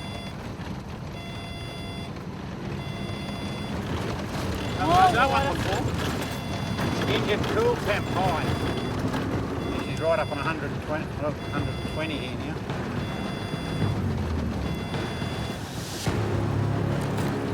Even topped up, the engine temperature isn't dropping.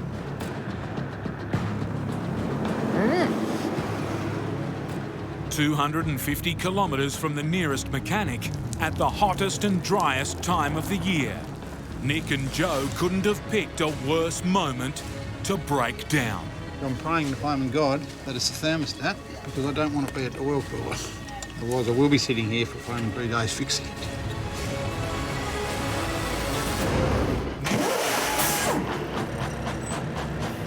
In Perth, Western Australia, veteran trucker Steve Graham is racing to assemble his road train before nightfall.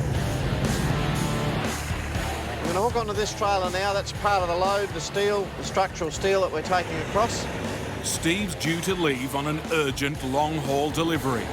Plan is to go from here to Alice Springs, about 2,700 kilometres away we go.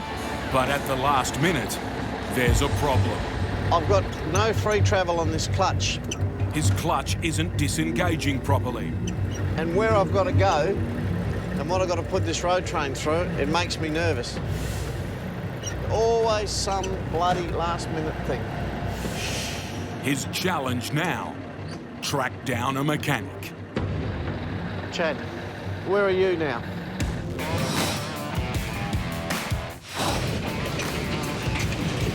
With 3 trailers of building supplies, Steve's supposed to be heading from Perth to Alice Springs. and then on to Darwin.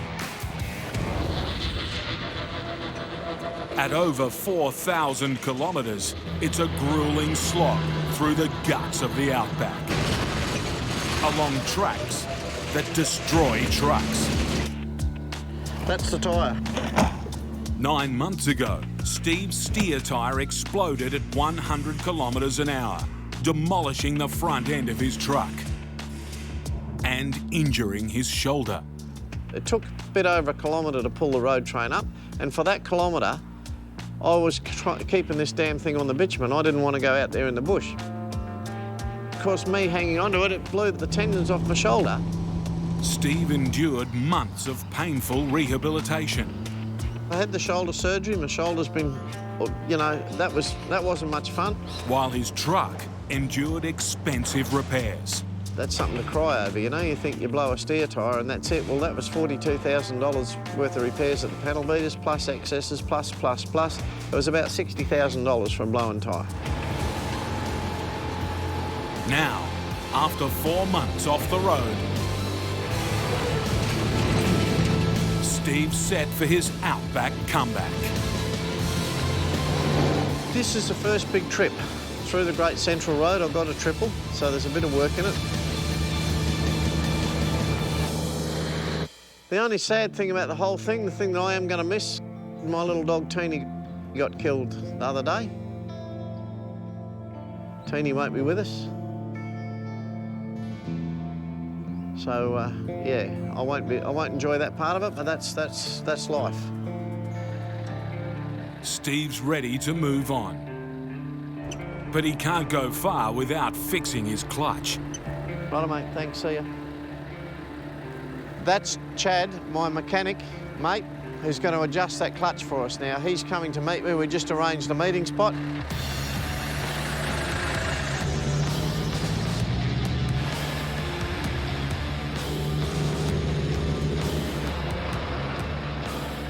Chad's there waiting, which is good to see. He's going to get under there and adjust the clutch. So I might have to do a few false starts with the truck to try and spin it around to a position where he wants the clutch set up. To start his engine, instead of a battery, Steve's truck uses compressed air. Again? Oh, I went past. It's a reliable system, less prone to breaking down. There's just one hitch. Bit more. It only works when there's plenty of air in the system. Bit more. I have to start it, mate. Yeah, all right. Oh, shit. No air. No go. You got a compressor on board, Chad? Nah. Oh, you're joking. Dirty, rotten mongrel. 2,000 kilometres north and over a day's drive from the nearest mechanic. Trucking couple Nick and Joe Atkins are in hot water. That is hot. Their 16-year-old truck is spewing coolant and overheating. Engine cool temp high. At least he's right up on 120 here now. Come on, baby. Nick and Joe are 6 days into a week-long trek, hauling vital supplies to remote cattle stations and communities. From Kununurra, they've slogged 550 kilometres to the isolated outposts of Columbaroo and Honeymoon Bay. Now they're doing their best to make it back home, along one of the meanest routes in the country, the notorious Gibb River Road. Running on that sort of a road, you know, it's hard yakka. You know, slow, it's bloody hard on the mind and on the patience. Right, go. Come on, come on, come on, come on. Come on, old girl. Yeah, it's hard. It's hard work pulling up through there. Oh, I hope it's not like this for the rest of the way. Nick and Joe have been hitting the dirt together since they tied the knot 6 years ago. Just life as well as work, all sort of rolled into one. But on this trip, trucking bliss has turned into trucking hell. Dirty mongrel thing. Engine's real hot. Nick's hoping a replacement thermostat will fix the overheating problem. It's just a valve inside to keep it at a regular temperature, between 80 and 100. So I'm praying to God that it's a thermostat, not water pump. Otherwise I will be sitting here for 3 days fixing it. Making matters worse, it's the hottest, driest time of the year, with little water about, and their truck's been leaking bucket loads. A couple little creeks, still got a little bit of water in them, but yeah, not much. So we have 140 litres of water. For the dry road ahead, they'll need all the water they can carry. You can only hope for the best. Come on, old girl, give us a good day. If it all goes well, just a day's drive now stands between Nick and Joe and home. Kununurra tonight, hopefully. Better be. Doesn't help the road's bloody rough either. But even with a new thermostat, things aren't looking good. The temperature's sitting around 104. Might be a slow trip back home. Pretty much over 100, 110, you're really getting up a little bit too high. Now the engine cooling temp might come on. They've only driven 3 kilometres. Might be pulling up here. Might be doing that water pump, might have no bloody choice. I think you're just losing too much water out of that water pump, I think. This truck is refusing to go any further. Oh, she's just shut down. Gonna have to let it cool down now. That's not good. I think she's just packed it in.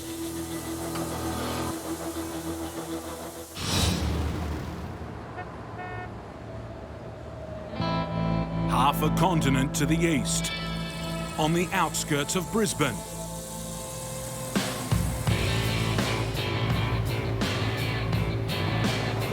Back or forward? Robbie Mackay and his team are preparing for one of the most challenging jobs in their company's 7,000 house move history. Yeah, chase it. Oh. A 700-kilometre haul with a fragile timber house.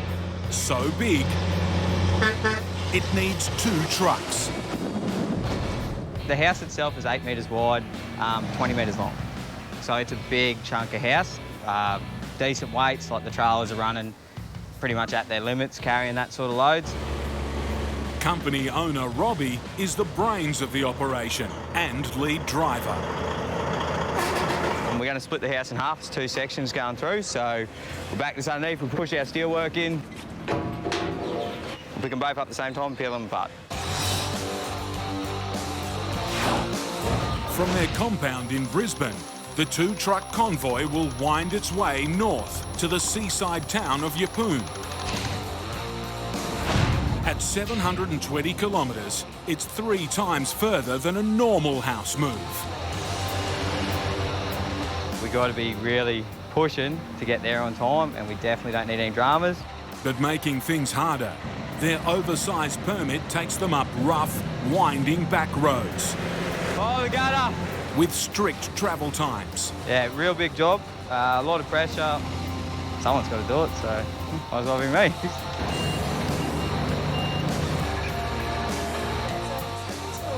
And for the Mackays, the pressure doesn't end there.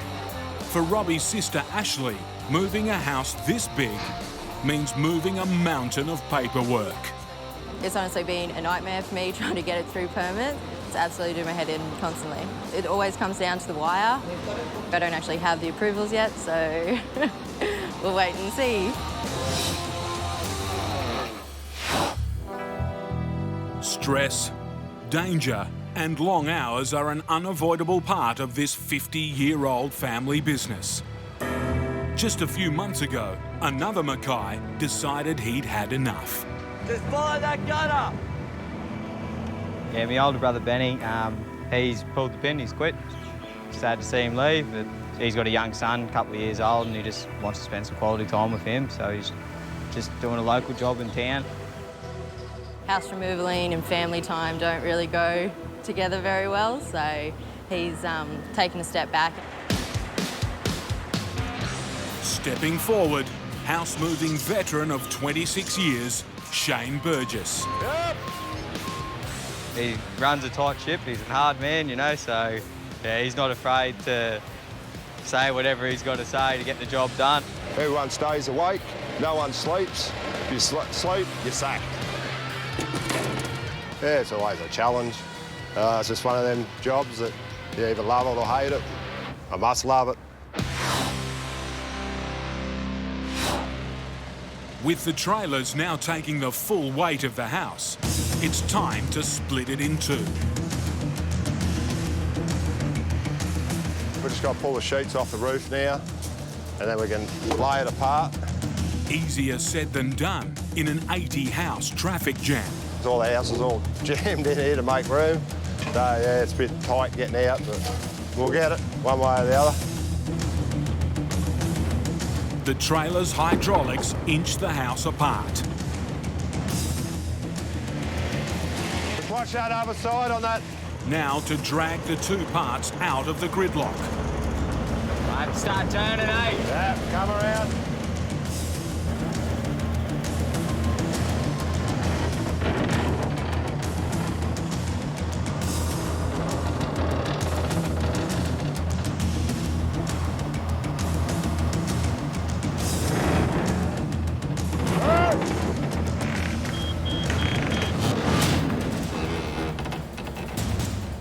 Damage. Just 10 metres into the journey.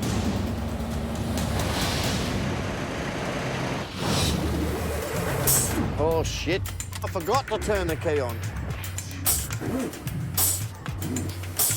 Bloody.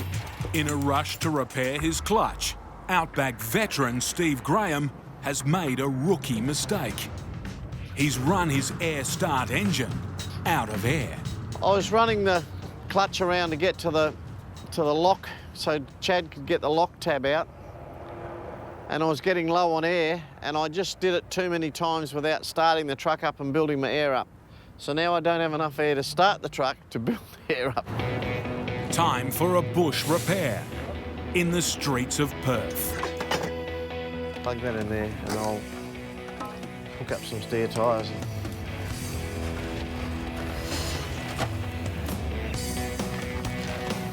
A child's caper.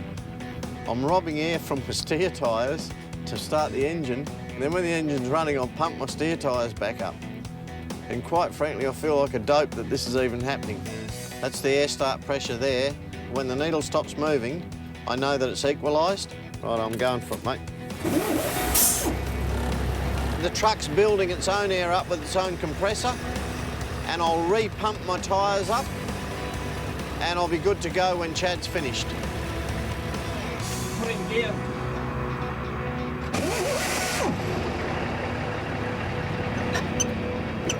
Bloody beautiful. Thank you, mate. Job's done. No worries. Clutch fixed and air pressure restored, Steve can finally get going. Next morning, he's now half a day behind delivering 100 tonnes of building materials. Steve can't afford any more slip-ups. But things don't look promising for the road ahead. Yeah, they're still forecasting rain for the western desert areas, and I can see cloud build-up up there already. My biggest worry is that central road is so good at the moment that the shires are going to be desperate to protect it, and they'll close it. They'll close it at the first drop of rain because they've spent so much money and time and machinery on that road this year. And if they shut the road, then it becomes a huge issue. I'll be buggered. After 500 kilometres, Steve pulls over for a routine inspection of his load. I can smell diff oil.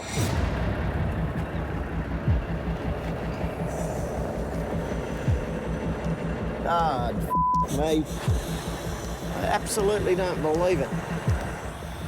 I can smell diff oil, I can see diff oil, I've got a wheel seal gone. There's a line of oil spraying up on the bottom of the mudguard there. A wheel seal gone and this brand new diff. Blowing a seal on a drive wheel is a serious problem. We're going to have to get to Mount Magnet, get a mechanic, get this hub off and get this sorted. It's a major blow to Steve's return to the road. There I was worried about rain, now I've got to worry about mechanical problems. I just don't believe this sometimes. But it looks like the new water pump is just going to have to go in. In the far north, the temperature's pushing into the 40s. Nick and Joe are stranded with an overheating truck. You put the worst jobs off to last, and then you end up having to do them anyway. I hope this fixes it. Replacing the water pump can be a complicated operation for an experienced mechanic in a well-equipped workshop. Nick and Joe are attempting it on the side of the road with limited tools under a blazing sun. Well, it's 40 and it's only like 10 o'clock. It's pretty chancy sort of stuff doing this out in the scrub for getting dirt and there's dirt and stuff in it, and you get dirt in here, and that's the end of your motor, really. Rightio, that's the nut we've got to get to. That dirty little bastard there.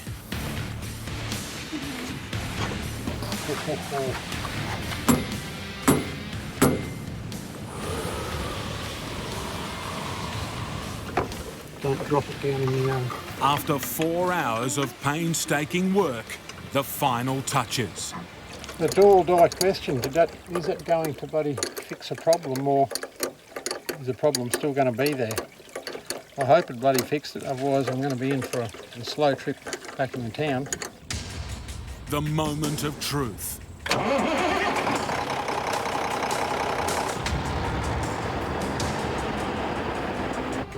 My new water pump, so here we go. It's reading 80 now.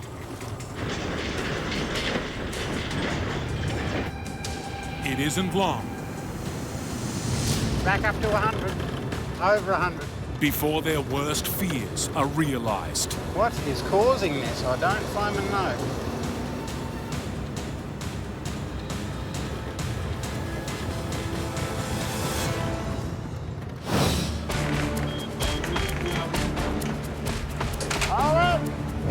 In Brisbane, house movers Shane and Robbie are struggling to get a 3-bedroom house out of a tight parking spot. I got about 20 dollars. Yeah, that's all I need.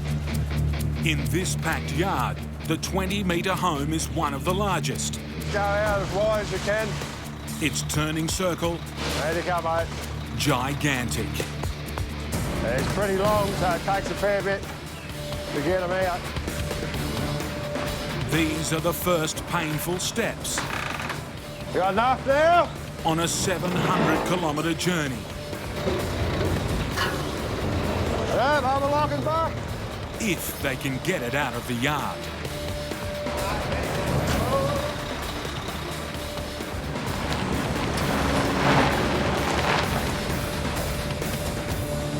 All right, we're out of there. Out of the woods now, mate. But not without a scratch. We got 80 houses here and you try and jam them in as much as you can. And then you got to get them all out, which is a pain in the ass, but how it goes. The house is now ready for the challenging trip north. At 8 metres wide, this load can't leave until the streets are empty. At night. But it's too easy, everyone will be doing it. Time to get some much-needed rest. 2 a.m. And the 14-man, one-woman team is ready to roll. We've got a long way to go, a lot of stuff can go wrong, so everyone's on the ball, keeps awake, there's no dramas. Just pay attention and we're all good.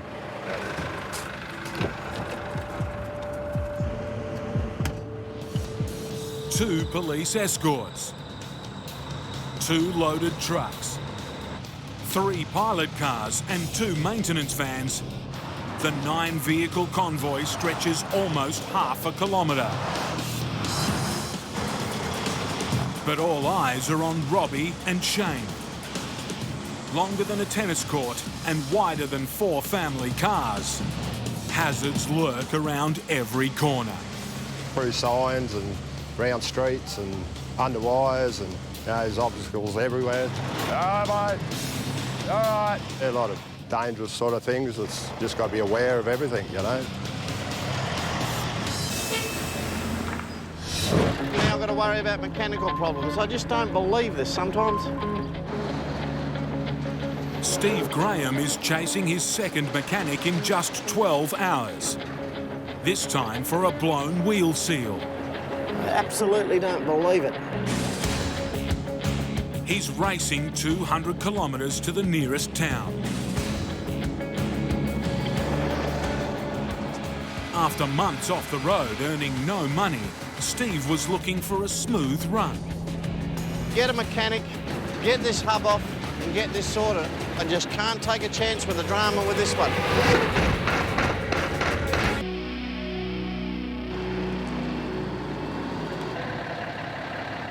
Righto, mate. It's all brand new, as I said. I've had a huge amount of trouble with bearings, mate. A huge amount. The initial inspection doesn't look good. That's failed. Something's failed under there.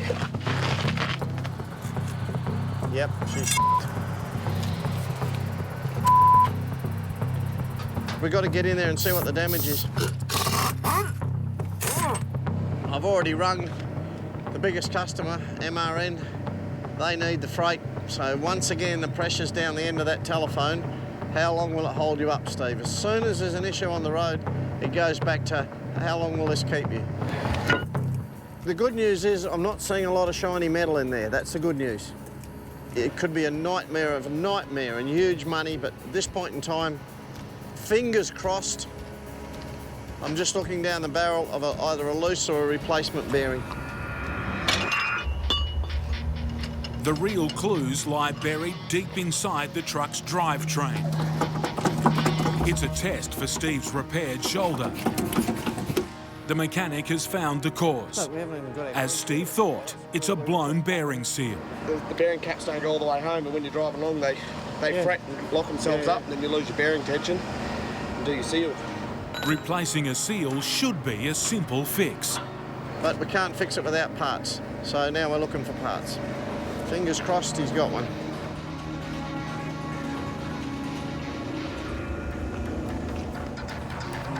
So the seal's a bit tight.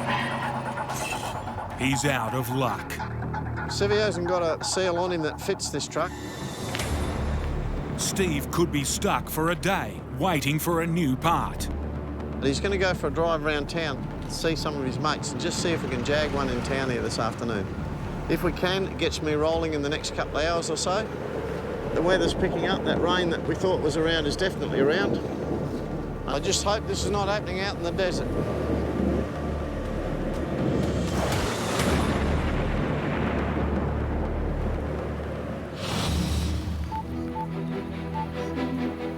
Broken down in the middle of nowhere with a mystery overheating problem, Nick and Joe are getting desperate. Do you want to talk to him? A satellite phone call to their mechanic in Brisbane, 3,000 kilometres away, could shed some light. I need some help. I've had a leaking water pump. It keeps getting hot.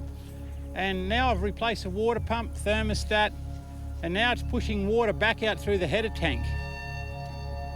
Oh, yeah. The fate of this trip and their customers' freight hangs in the balance. Yep. No worries, Daniel. I'll give that a go. Rightio, mate. Bye. After checking for blocked hoses and fittings and disconnecting the air conditioner, It just doesn't seem right.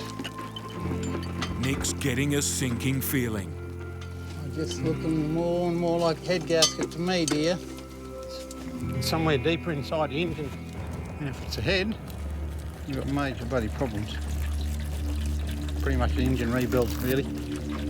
Time-consuming, expensive, and strictly for the workshop, repairing a head gasket would be a crippling cost for Nick and Joe's small business. Any major mechanical failure is always a bit disheartening. Many thousands. All they can do is struggle on and hope the truck holds up. But now they're hitting hill country, putting their engine under maximum strain. She's straight back up again, 120. Dangerously hot, the truck's losing power. You dirty mongrel. It does not want to let us go. And now, the computer has shut it down completely. Well, I don't know where to start, honey. A day's drive from help. Nick and Joe are stranded and fast running out of options. We've got major problem. Major problem. That's not good.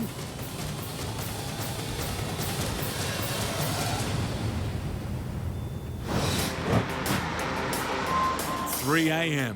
on the streets of Brisbane, and house movers Robbie and Shane are approaching their first major obstacle. A low bridge. Go rolling slow. All right, mate. Yeah, 6 inches. You're all right, keep it rolling.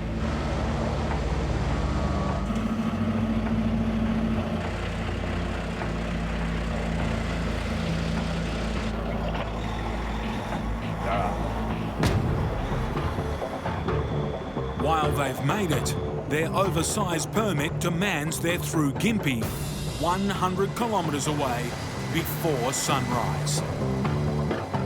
The lockout is daylight, so you got to be through Gympie before daylight. Robbie's worried about a big section of roadworks just before town. Well, it's still black, but it doesn't take long to get bright, so yeah, at this stage we're still going all right, but we haven't even got to the roadworks or nothing yet.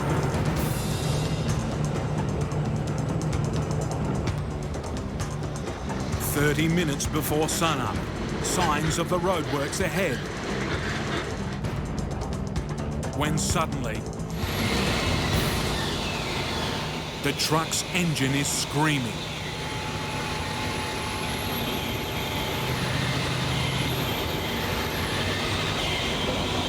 I'll just pull over.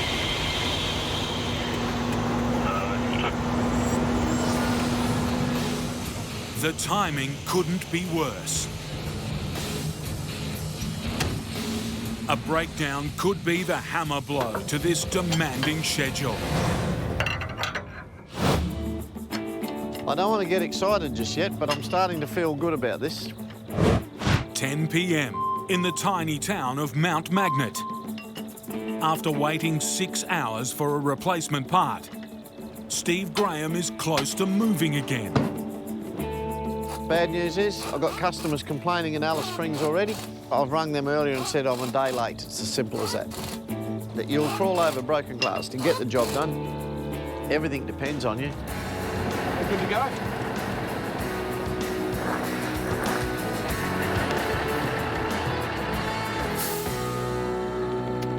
Finally, he can get rolling. No worries at all, mate. Much appreciated, Copper. I'm glad you're here. Same trip, mate. After a short night's rest, Steve's looking to make up time.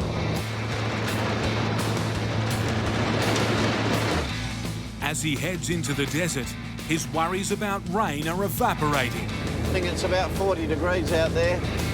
Replaced with concerns about the heat. My gearbox is running up at over 100 degrees Celsius, so I've just dropped it back a bit to 85, 90.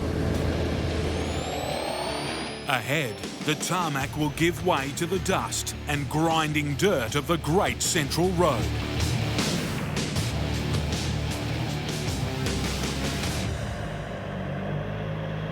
One last chance to fill up before the long haul. I'm getting every last drop in to get me across the desert. $2,000 worth of diesel should do the trick. I've got about 1,800 kilometres to go to Alice Springs, 1,200 kilometres of hard dirt. It'd be nice to be sitting around a campfire tonight with a cold beer and a decent feed and not have to enjoy my evening with a mechanic fixing something on my truck.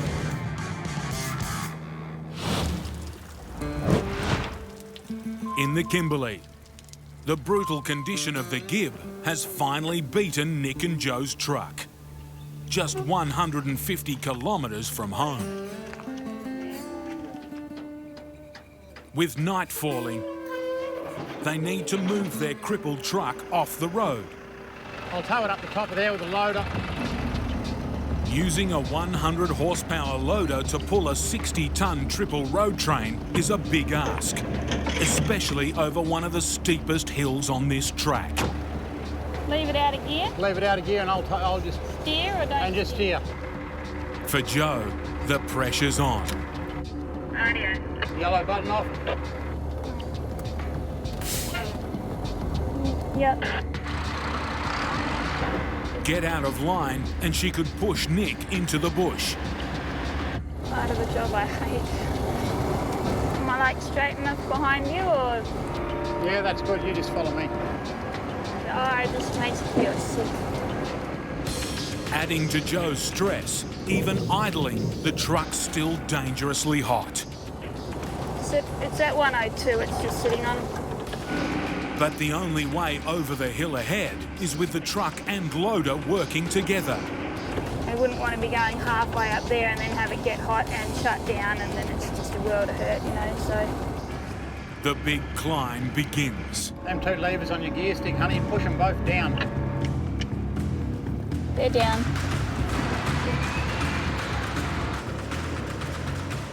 On a big hill and it's steep and it'll be a hard pull. And I'm not real steady on the accelerator. If the truck overheats now and shuts down, Still sitting on 102. getting moving again would be near impossible.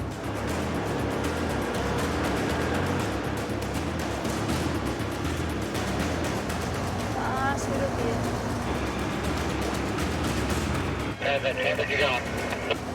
Still sitting on 103. It's not far to the top. It's so close. Last little bit's quite a pull. I'm really happy we're not doing it in the dark. I'm glad there's a tiny little bit of daylight left. I'm pretty nervous doing it in the dark, but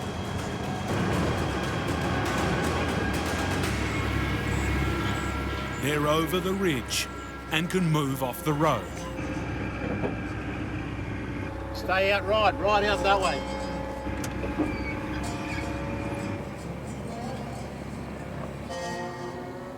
It's the end of a day Nick and Joe would rather forget.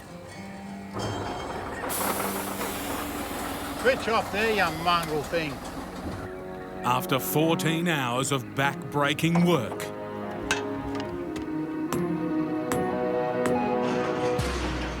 they've barely moved 50 kilometres. Their truck needs major repairs, and 3 customers are still waiting for their freight. Keep going and going like you just have to. and you just work it out and tomorrow's another day and just keep doing. And never give up.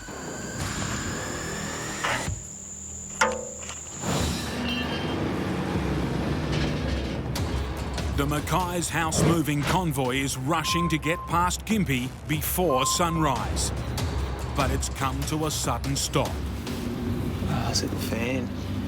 Robbie and Shane's truck has big problems. The engine's cooling fan is broken. We just done a fan belt and the fan belt's come off and it's gone into the actual fan itself with the clutch in it. There's no time for repairs. I'll radio him. Unhook your truck and bring it up here. Doing it now. The only option, put less strain on the broken truck. This truck's all right to drive, but not far, and not carrying this. So basically what we're going to do is we're going to unhook this truck, unhook the truck at the back piece. I'm going to hook the back truck up to this and this truck up to the back piece because it's only tiny. With sunrise and their curfew now only minutes away, the pressure's on. The thermofan won't work. Yep. We're not at Gympie yet, and as you can see, it's getting daylight real quick, so we definitely need to hurry up and sort this out.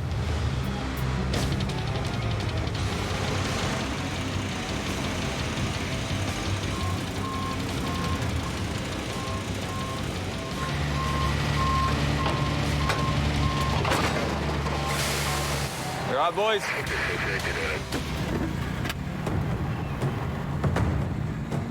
The sun is now up. And she's pretty daylight, so... The police are within their power to stop this move right now. Let's keep going over. The coppers don't say nothing. They're good coppers. Hopefully they'll let us keep going, so... As for the damaged truck... We're jumping on the wrong side, Jimmy. Robbie sends it off to a local mechanic. You're overtaking us where we can keep going. Yep. On the other side of town, mate, there's a truck shop. Just pull over there. Without it fixed, the house will be minus a wall and a veranda. Robbie and Shane are now well into Gympie. From the police, it's been sweet silence. We're going to Gympie and it's daylight, so it's all good. They can't stop us now, so...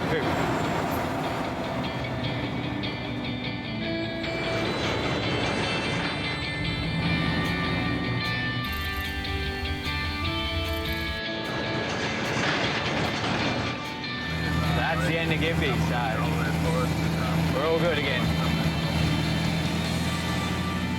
That's one major hurdle cleared.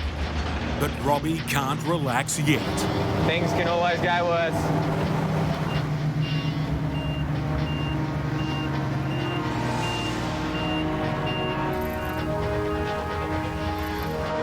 At 8 metres wide, from this point on, Robbie and Shane are forced to take the bumpy back roads. For the house, it's like riding out a magnitude 6 earthquake. Yeah, Robbie, you got a big bit of weatherboard. Did come down on the left-hand side of the back of that house.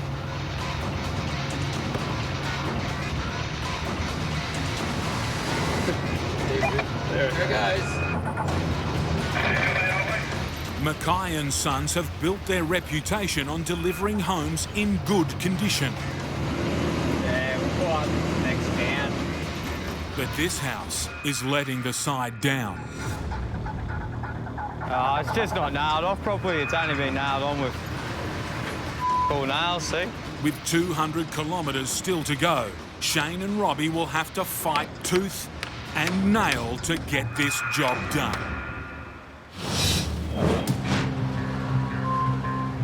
I'm going to pull up just here. There's the sign coming up. On the doorstep to the Great Victoria Desert, Steve Graham needs to deflate his tyres for the 1,200 kilometre dirt road battering ahead. For Steve, that means stopping at a place still raw with emotion. And I will tell you one thing, I don't like this truck bay, I don't like it at all. This is where my dog Teeny got a bait, right here. Right here, a week ago. Meat baits, laced with 1080 poison, are laid across the outback to control feral dogs, foxes and pigs. Somewhere right here she got that bait. Teeny was unlucky to find one. That's probably her tracks I can see over there still from where there was a puddle the other day. Anyway, I'll let these tyres down and we'll get on with the job. I don't like this spot at all.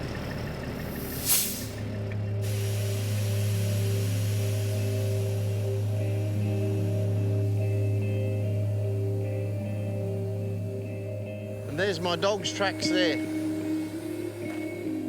Few jobs are lonelier than that of an outback trucker. Losing Teeny Steve lost a good mate.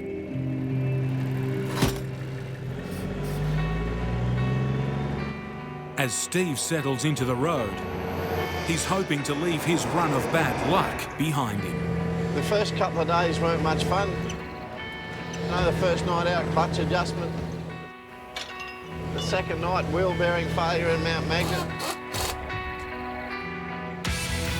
After all the delays, Steve's now a day behind, with the hardest 3,000 kilometres still to come. I'm on the dirt now, I'm on the dirt proper, I'm on the Great Central Road. With a looming deadline, a repair-riddled truck and bad weather all circling, Steve's got his work cut out. You'd go nuts if you're worried about all these things. My biggest worry right now is getting the first leg of it done.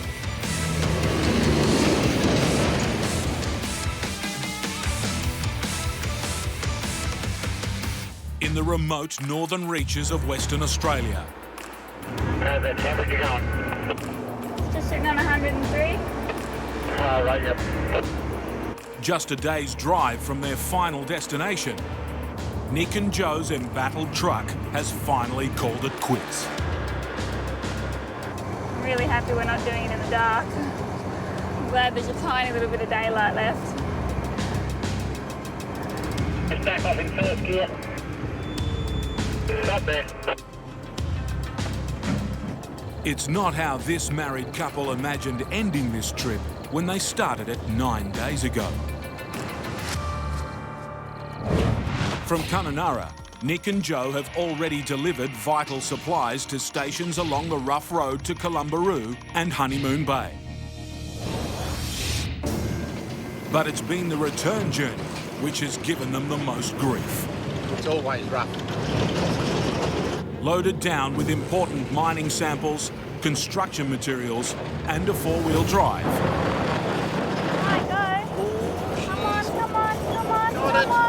Low water light keeps coming on. An overheating problem has steadily worsened. Two straight back up again, 120. Starting as a headache. You dirty mongrel. Hard on the gear. And ending as a horror show with a blown head gasket. Switch off there, you mongrel thing. Their truck's only hope now is an expensive engine rebuild. And somehow, they still need to deliver this load. I hope it's someone with a bit of space. But first, they need to flag down some help. Oh, thank goodness. Hey, we just need to get into Kununurra. Just in a road train over here that's packed it in. Yeah, jump in. Nice to have something to talk to. Really? Oh, you ready?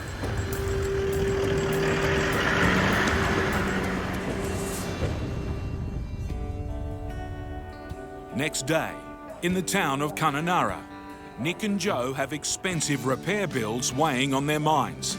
But a friend has come to their aid to retrieve their load. Good stroke of luck, mate's got this truck here, so I'll just grab that, I'll just poke it along, treat it like my own and see how we go. As long as the water problem don't occur. Good.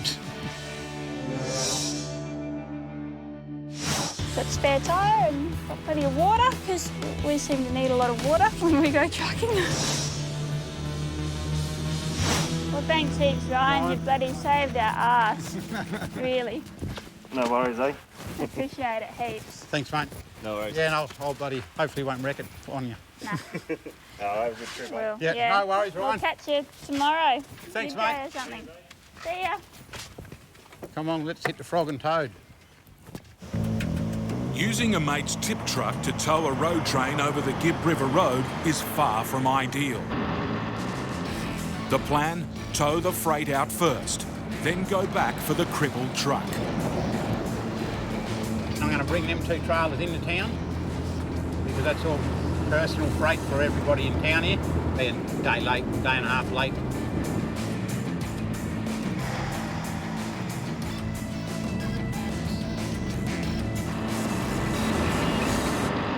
Oh, here comes a Gibb. We'll see how my borrowed truck, my mate's truck, actually handles the dirt road.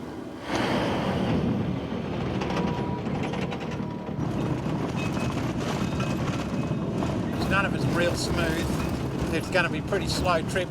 You know, some patches of this road I'll be able to get up around the 20-30 kilometre mark, but some places I think I'll be down to an idle, I think. The tip truck has a short wheelbase and stiff suspension, transforming this track from uncomfortable to unbearable. Oh, yeah, I'm losing traction on these corrugations. I've got about 3 tonne of dirt in the back there and it's still rough. It's going to be one long night, I think.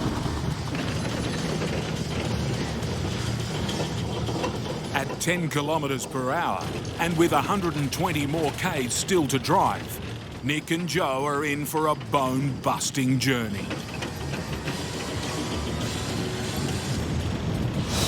Grab a hammer and some nails.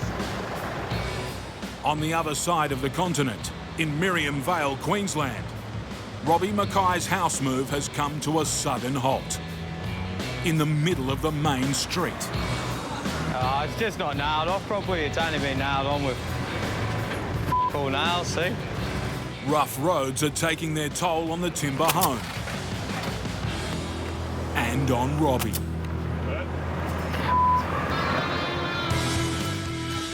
From Brisbane, the 20-metre house is halfway through a 720-kilometre slog to the beachside town of Yeppoon. Come around. Every inch of the journey has been a struggle for boss Robbie and his right-hand man, Shane. The house is 8 metres across, wider than 4 family cars. So it's a big chunk of house. To transport it, they've had to cut it in 2. I just pull over, I just did a belt. But a serious breakdown has cost them dearly. Done a fan belt and the fan belt's come off and it's gone into the actual fan itself. Splitting up the convoy and wasting precious time. And now, this $25,000 move is delayed again. For that price, the new owners expect both halves to arrive in good condition.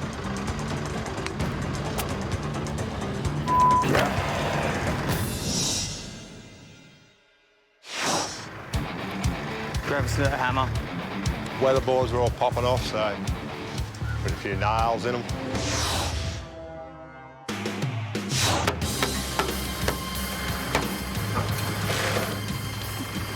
It's renovations on the run.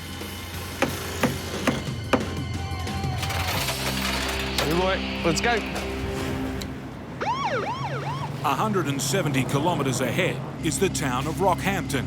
Population 80,000. How much you got there, boys? 8, mate. You cover there, big fella. A load this big has strict driving curfews. It needs to be through the town before rush hour starts, in 2.5 hours. You know, you got schools, you got people finishing work, you got traffic everywhere, you know, so it's going to be a nightmare. But Robbie's nightmare might be closer than he thinks.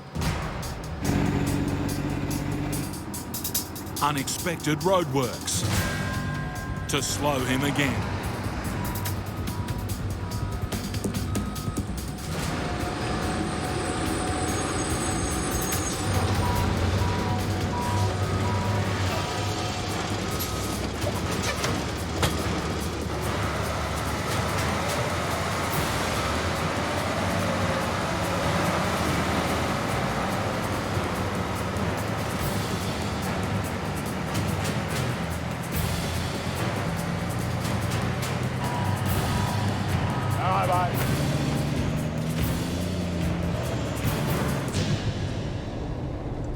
If Robbie's to make the curfew, he needs a clear run from here.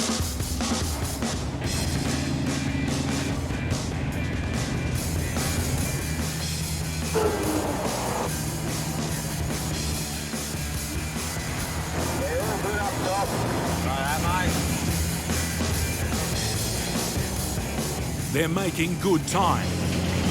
60 kilometres to go. 1 hour left. But up ahead, We're pulling up as much as we can. another road crew. More hold-ups, so traffic past us. Miss this next curfew and the police will shut them down for 12 hours.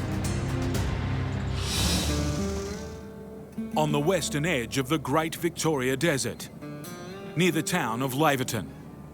This is the last stop before the dirt. We'll be out in the desert tonight. Steve Graham's looking to leave some painful memories far behind him. And I will say it, I'm glad to be out of this truck bay. I don't like this truck bay anymore. This is where Teeny got her bait. It's just... 1 week ago, Steve's beloved dog Teeny ate a poison bait for feral animals and died. Just reminds me, I think the whole baiting thing needs to be maybe rethought. It's just crazy. These people in this town have lost 40 dogs. They were their own dogs in 3 months. It's just, something's wrong with the system when we're poisoning all our animals everywhere. From Perth, with 3 trailers of building supplies, Steve's on his way to Alice Springs. And then on to Darwin. It's a 4,000-kilometre haul through the guts of the outback and a crucial return to the job after 4 months off the road. But just 3 days in... Oh, shit. Steve's big comeback has been a series of disappointments. I can smell dip oil. With breakdowns plaguing him since he started. There I was worried about rain, now I've got to worry about mechanical problems. I just don't believe this sometimes. It's put Steve a day behind schedule. And the hardest part of this trip is still to come. Well, I'm on the dirt now, I'm on the dirt proper, I'm on the Great Central Road. Stretching over 1,000 kilometres, it's one of Australia's longest and most isolated dirt roads.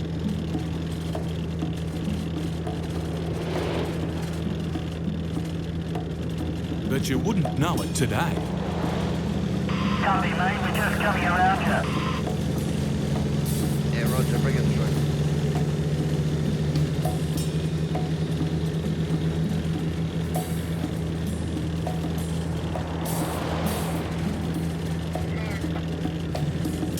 It's all go out here this morning. I can't believe the traffic. We'll have to get lights soon.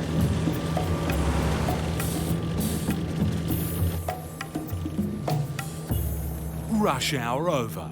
Steve moves across to the other side of the road. I am driving on the wrong side of the road deliberately. Driving like this may seem a dangerous move. But out here, it's the exact opposite. The wind's blowing from the northeast. So what I'll be doing is I'll be driving on what appears to be the wrong side of the road most of today. But that's because all the dust, and there's huge amounts of dust blowing off this road train. So people will probably be passing me on the wrong side of the road, which is just what we do out here as a courtesy to each other, rather than be driving through the dust and possibly having an accident.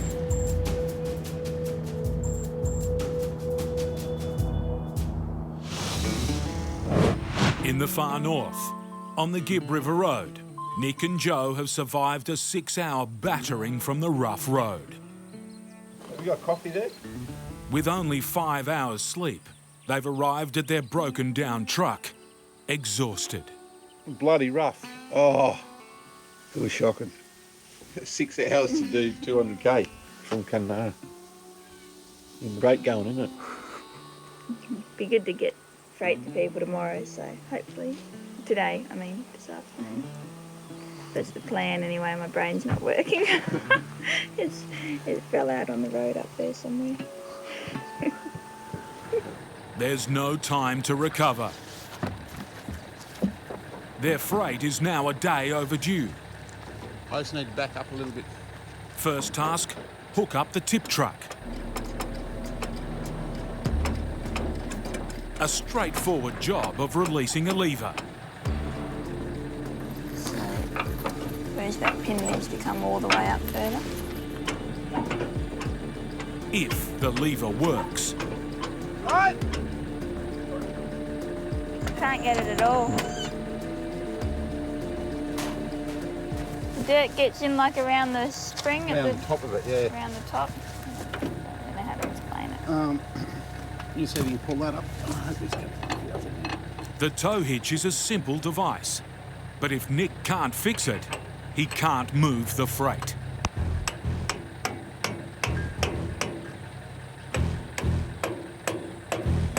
What's going on there? You're serious?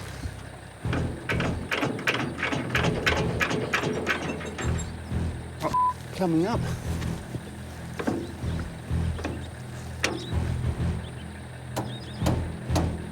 Cool, calm Nick is ready to blow. I'm starting to see one after.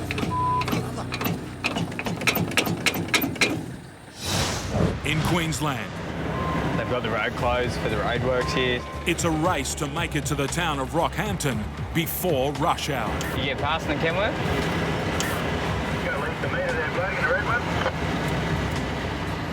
Robbie and Shane are hitting one frustrating delay after another. Yeah, mate.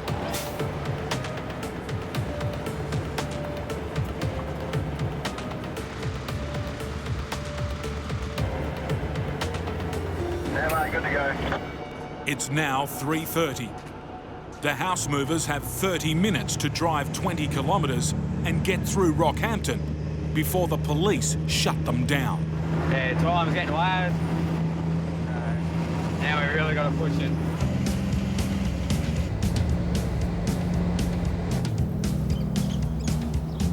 After you pass them, Rob, you got 2 low bridges, foot each side. Alright, mate, yeah, come this way, mate. Yeah, 8 metres coming up, you've got us 8 metres.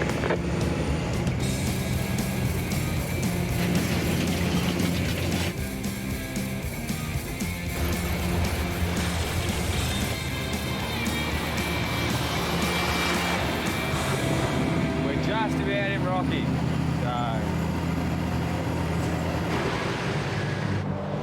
They've made it in. Now to make it out. Yeah, over here a bit. Yeah, if you ride at that, straight through that for a bit. The house is as wide as a tennis court. And at 5.2 metres, it's almost 2 stories high. Don't forget the peak of the house, to one side of it. Let's go steady. Hang on. All right, mate.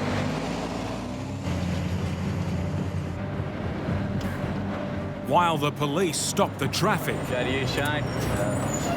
Come over more. Come over more. Robbie navigates a series of tight intersections. All right, heaps over here. Still right.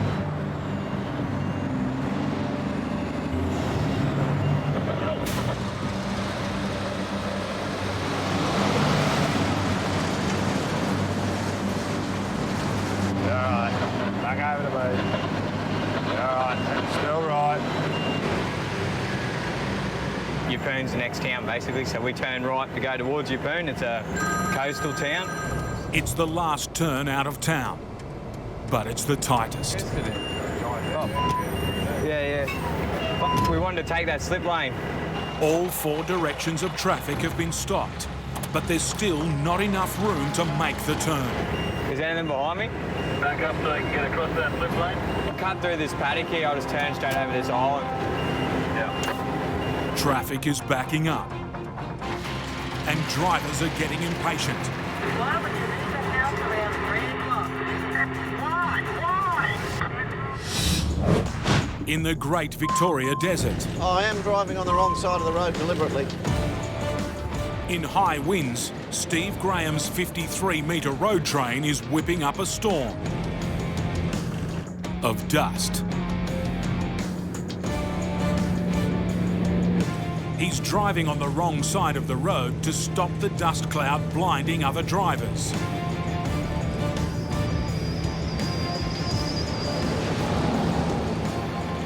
Now, I wonder if he'll do it. It's amazing how many brainless most people are. No, he's a good boy. He's crossed over to the right to get his dust out of my air filters. Steve's a day behind schedule and trying his best to peg back time. But up ahead lies a long, steep climb. There's a little jump up here, it doesn't look much, but with a triple on you, it usually gets corrugated and you've got to go back about 4 gears in 50 feet and it just slams you right back to nearly dead stop. He needs to get his gear changes right or risk stalling on the hill, causing more work and more time. It means winding down legs, dropping trailers, pulling them over one by one.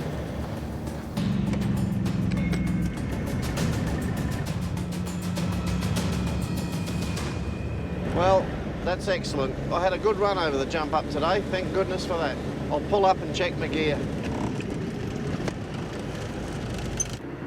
This job's all about delivering the freight. I've got a few things starting to move. And the downside is the next 200 Ks is the worst 200 Ks of the whole journey. So if the freight's going to move around and shift, it'll shift on this road.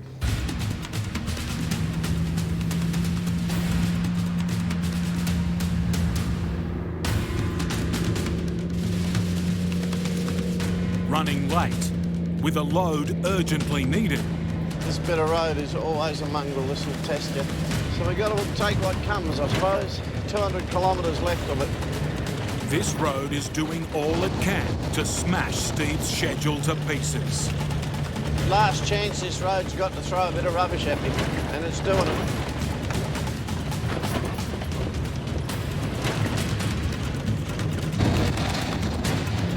No matter how old you get, you don't get used to corrugation.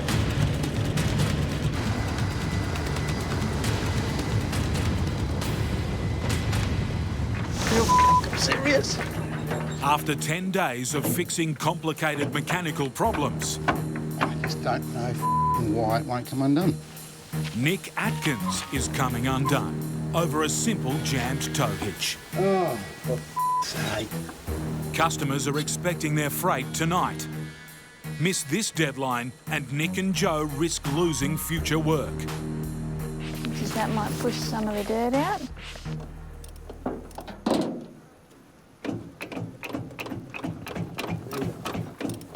Don't know why it's not coming up. 2 frustrating hours are gone, and Nick's still no closer to releasing the trailer. Broken in half or something. I think the ring feeder's twisted a tiny little bit. Stopping the handle from coming up. I think.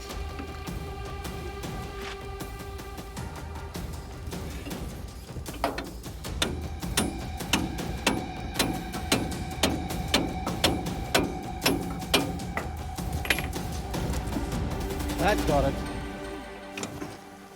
The handle's actually slipped right over. A little thing at the back there wouldn't come up. Throw that feeder. Yeah, sometimes it's the most simplest small things that give you the most trouble.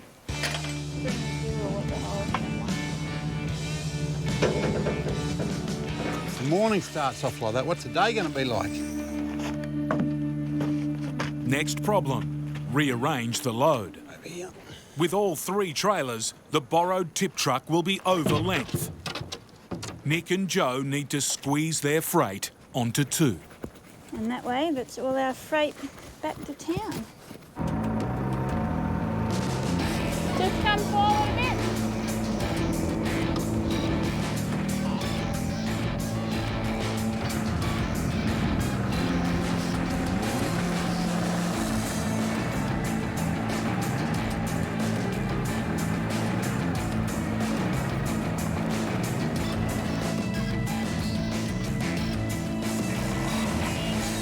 The mining samples are on.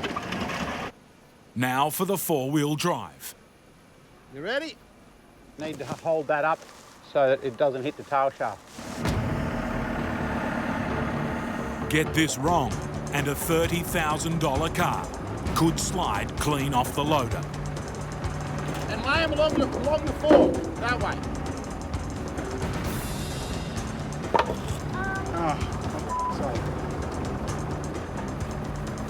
This nightmare trip is starting to take its toll. Joanna!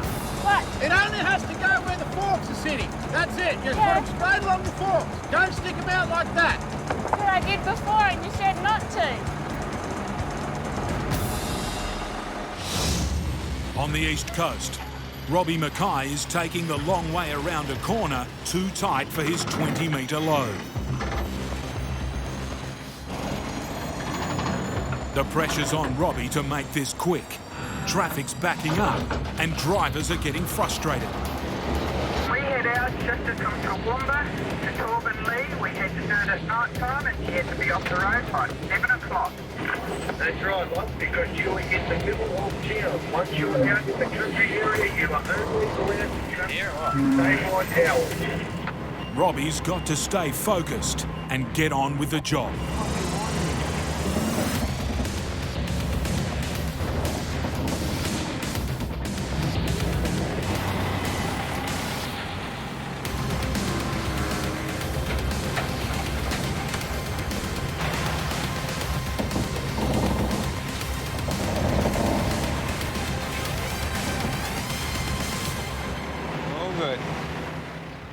Their final destination of Yeppoon is just 40 kilometres down the road.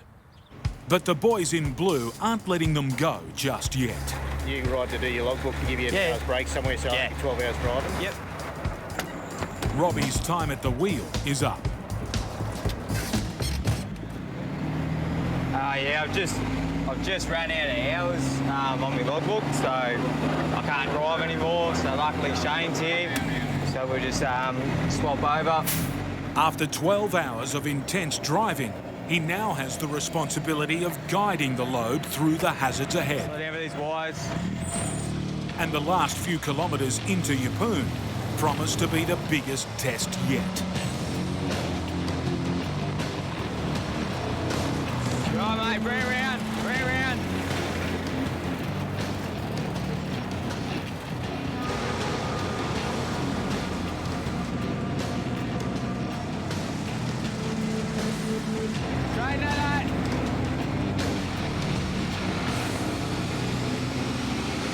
Oh, nice and easy.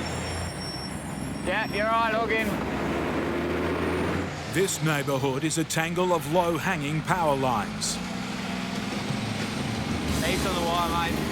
With the load at 5.5 metres high, it's going to be tight. Slow down for these, mate. It's pretty low.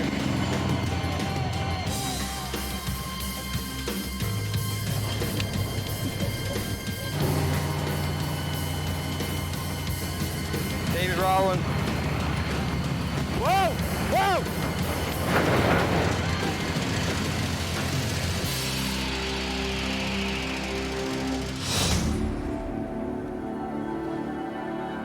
It's another morning. About 4 kilometres from the end of this road. I'll be bloody glad to get off it.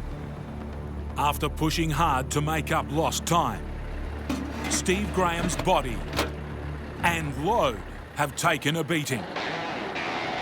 And he's still a day behind schedule.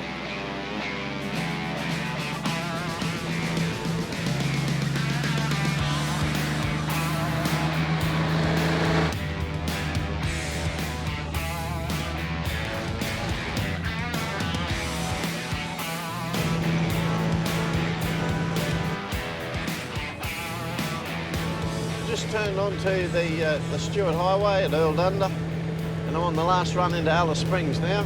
200 kilometres to go. He may nearly be in Alice Springs, but this job's far from over. After unloading, he needs to collect more freight before pressing on to Darwin.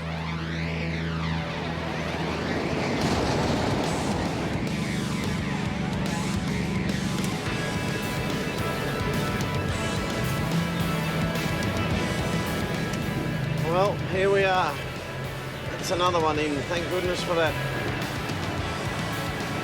Get this stuff off, reload the Darwin stuff, and keep going. A little bit late, but everything's here. He's a full day behind, but he's making no apologies. If you lose a bit of time with some mechanical problems, you've lost it.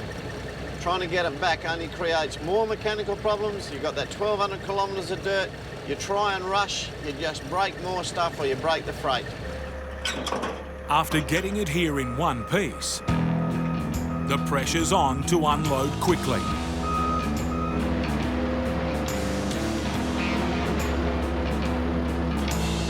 That's why the pressure's on. They've been out of work in this, they've run out of jobs. So that'll keep some of the men going in the morning unloading by hand the stuff out of that container. Steve also needs to get a push on. I'm heading into the top end, and the first time I look at going out there in months, and there's rain happening. With bad weather already threatening his next deadline, Steve needs to get reloaded fast. Joanna! What? It only has to go where the forks are sitting. That's it, Joanna. Pop there and wriggle the back of that car. From side to side. Nick and Joe are now 36 hours overdue. And they're staring down the barrel of yet another day disappearing. Pass the trailer. Reloading onto their mate's truck should have taken an hour. They've been at it for 4 and counting. Yeah, plenty of room at the back. What about the front? I'll just have a look, wait. Yeah, keep going, keep going.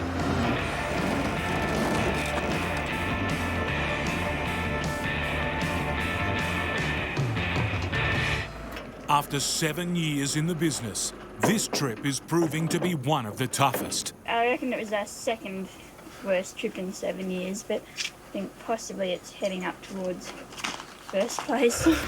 Tempers are just getting short. Well, my temper is, I know that. Oh my God. Come here. I'm sorry.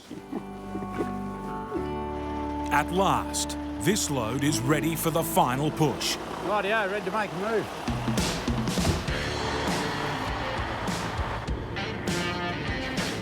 Their loader and broken truck will have to wait.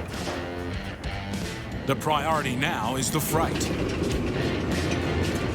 With 20 extra tons of weight on board, Nick's hoping for a less rough ride out of here. I hope it's a little bit smoother than last night, I hope. But the Gibb River Road isn't done with them yet. Oh, kicks like a mule. Just bucks at the back over these corrugations. End up with a concertina payment back.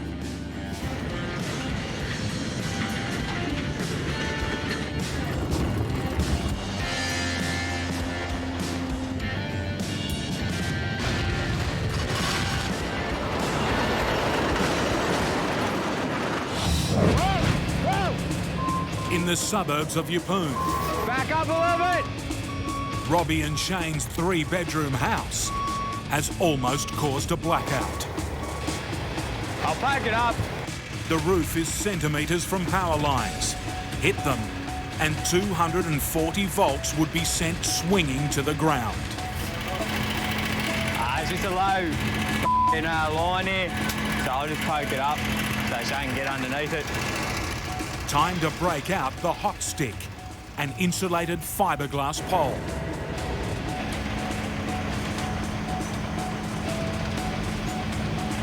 Right, Shane.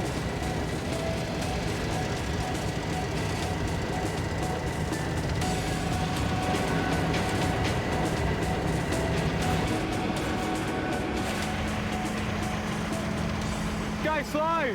1 down, 5 to go. Whoa! Yep, drop that down, poke that one up just so it goes free.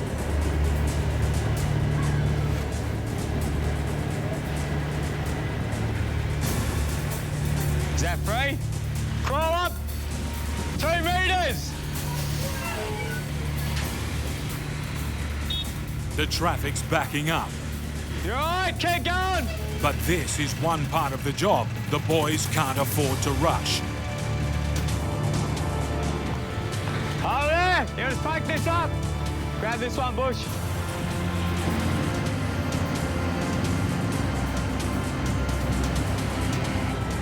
Thanks, mate. Straight up, mate. How much you got? Show me how much you got. No. Over to me. Go straight.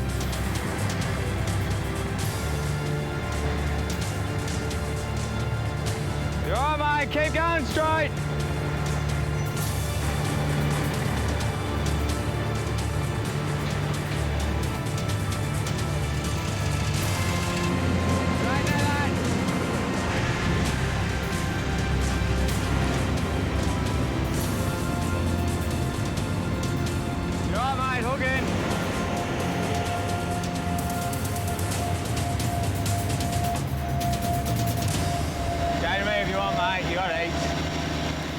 The end is in sight.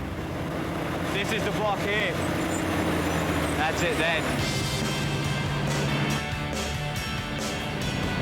Straight to that.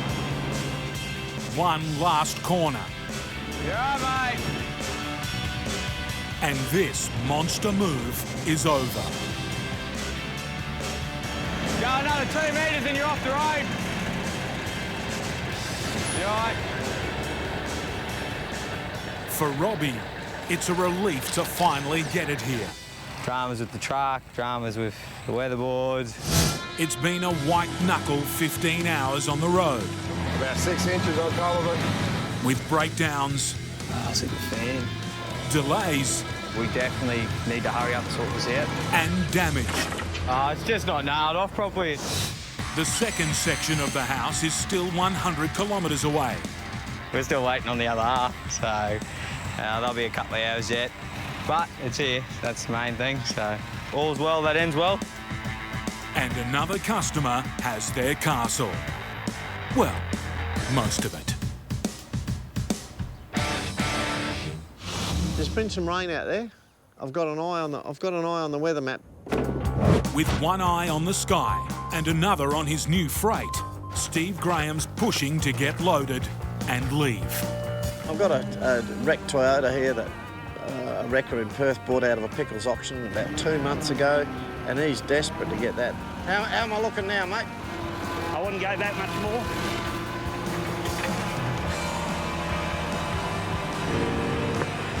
Steve needs to be on the road within the hour to make his next deadline. I've got a machine for MRN, some bits and pieces, and I've got some building materials for Darwin.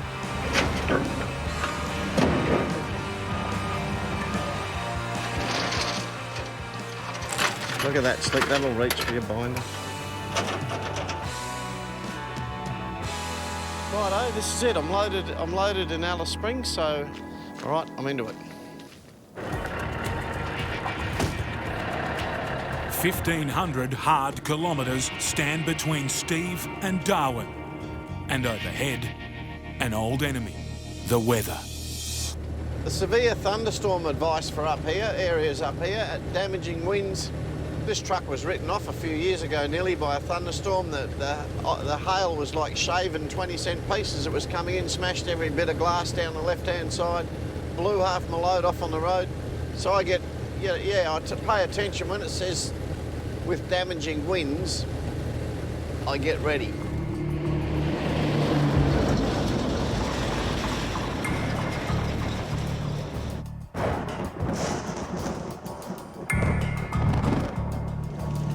That's it, we're into it now.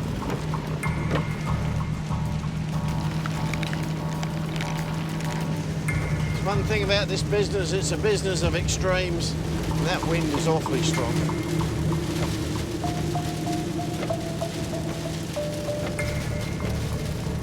You copy there, southbound? Yeah, mate, I've only just got into it, so go far up there behind you. Oh, man, yeah, bring it a trip. Okay, mate, no worries. Oh, well, we'll make the best of it.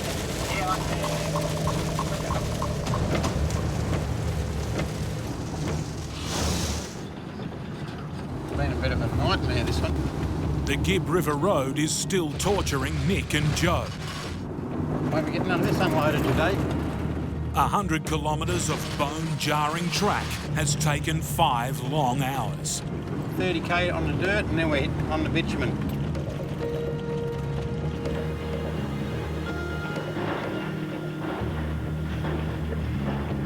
But finally, they're approaching civilization and relief from the road.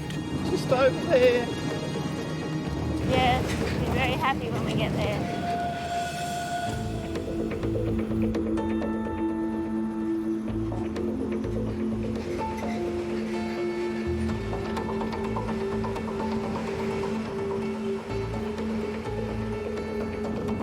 In all their years of trucking together, this journey has been the worst.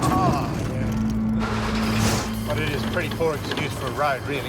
A 10-day battle with a brutal stretch of dirt. Just a billy goat track, that's about all it is. Which systematically destroyed their truck. Fix one leak and then a water pump starts.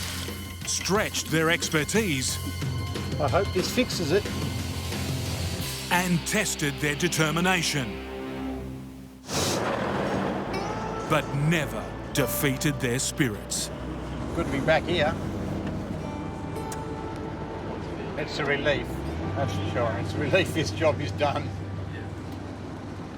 This one didn't go to plan, this one, but we've done our job, so, you know, I'm happy with that. Customers should be happy, I'm happy, and now I just got to sort out my truck. And now I'll get out and kiss the ground.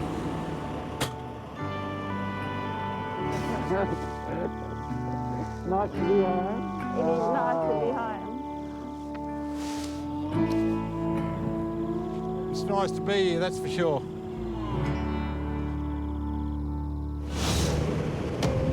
Well, it looks like it's round 2 coming up. I just had a little bit of spell from the weather just said it was a nice, easy bit, but looks like some serious stuff coming up again. In the heart of the country, Steve Graham's fighting wave after wave of monsoonal downpours. It's all around, it's nice and messy.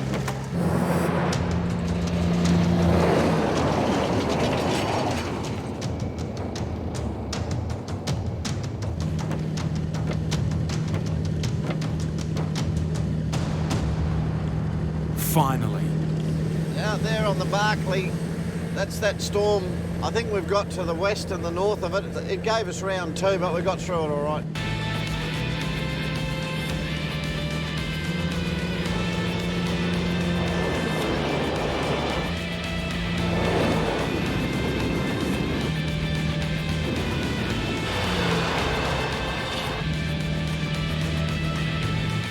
It's been 8 days and 4,000 Ks, but he's now closing in on his destination. Only a bit over an hour out of Darwin. After 4 months off the road, it's another job well done for this Outback legend. It's been one of those trips that once I got out in the desert and settled down, it was good. The jump up that can catch me didn't catch me. The corrugations that could bash me didn't bash me too badly. Steve's home again on the highway.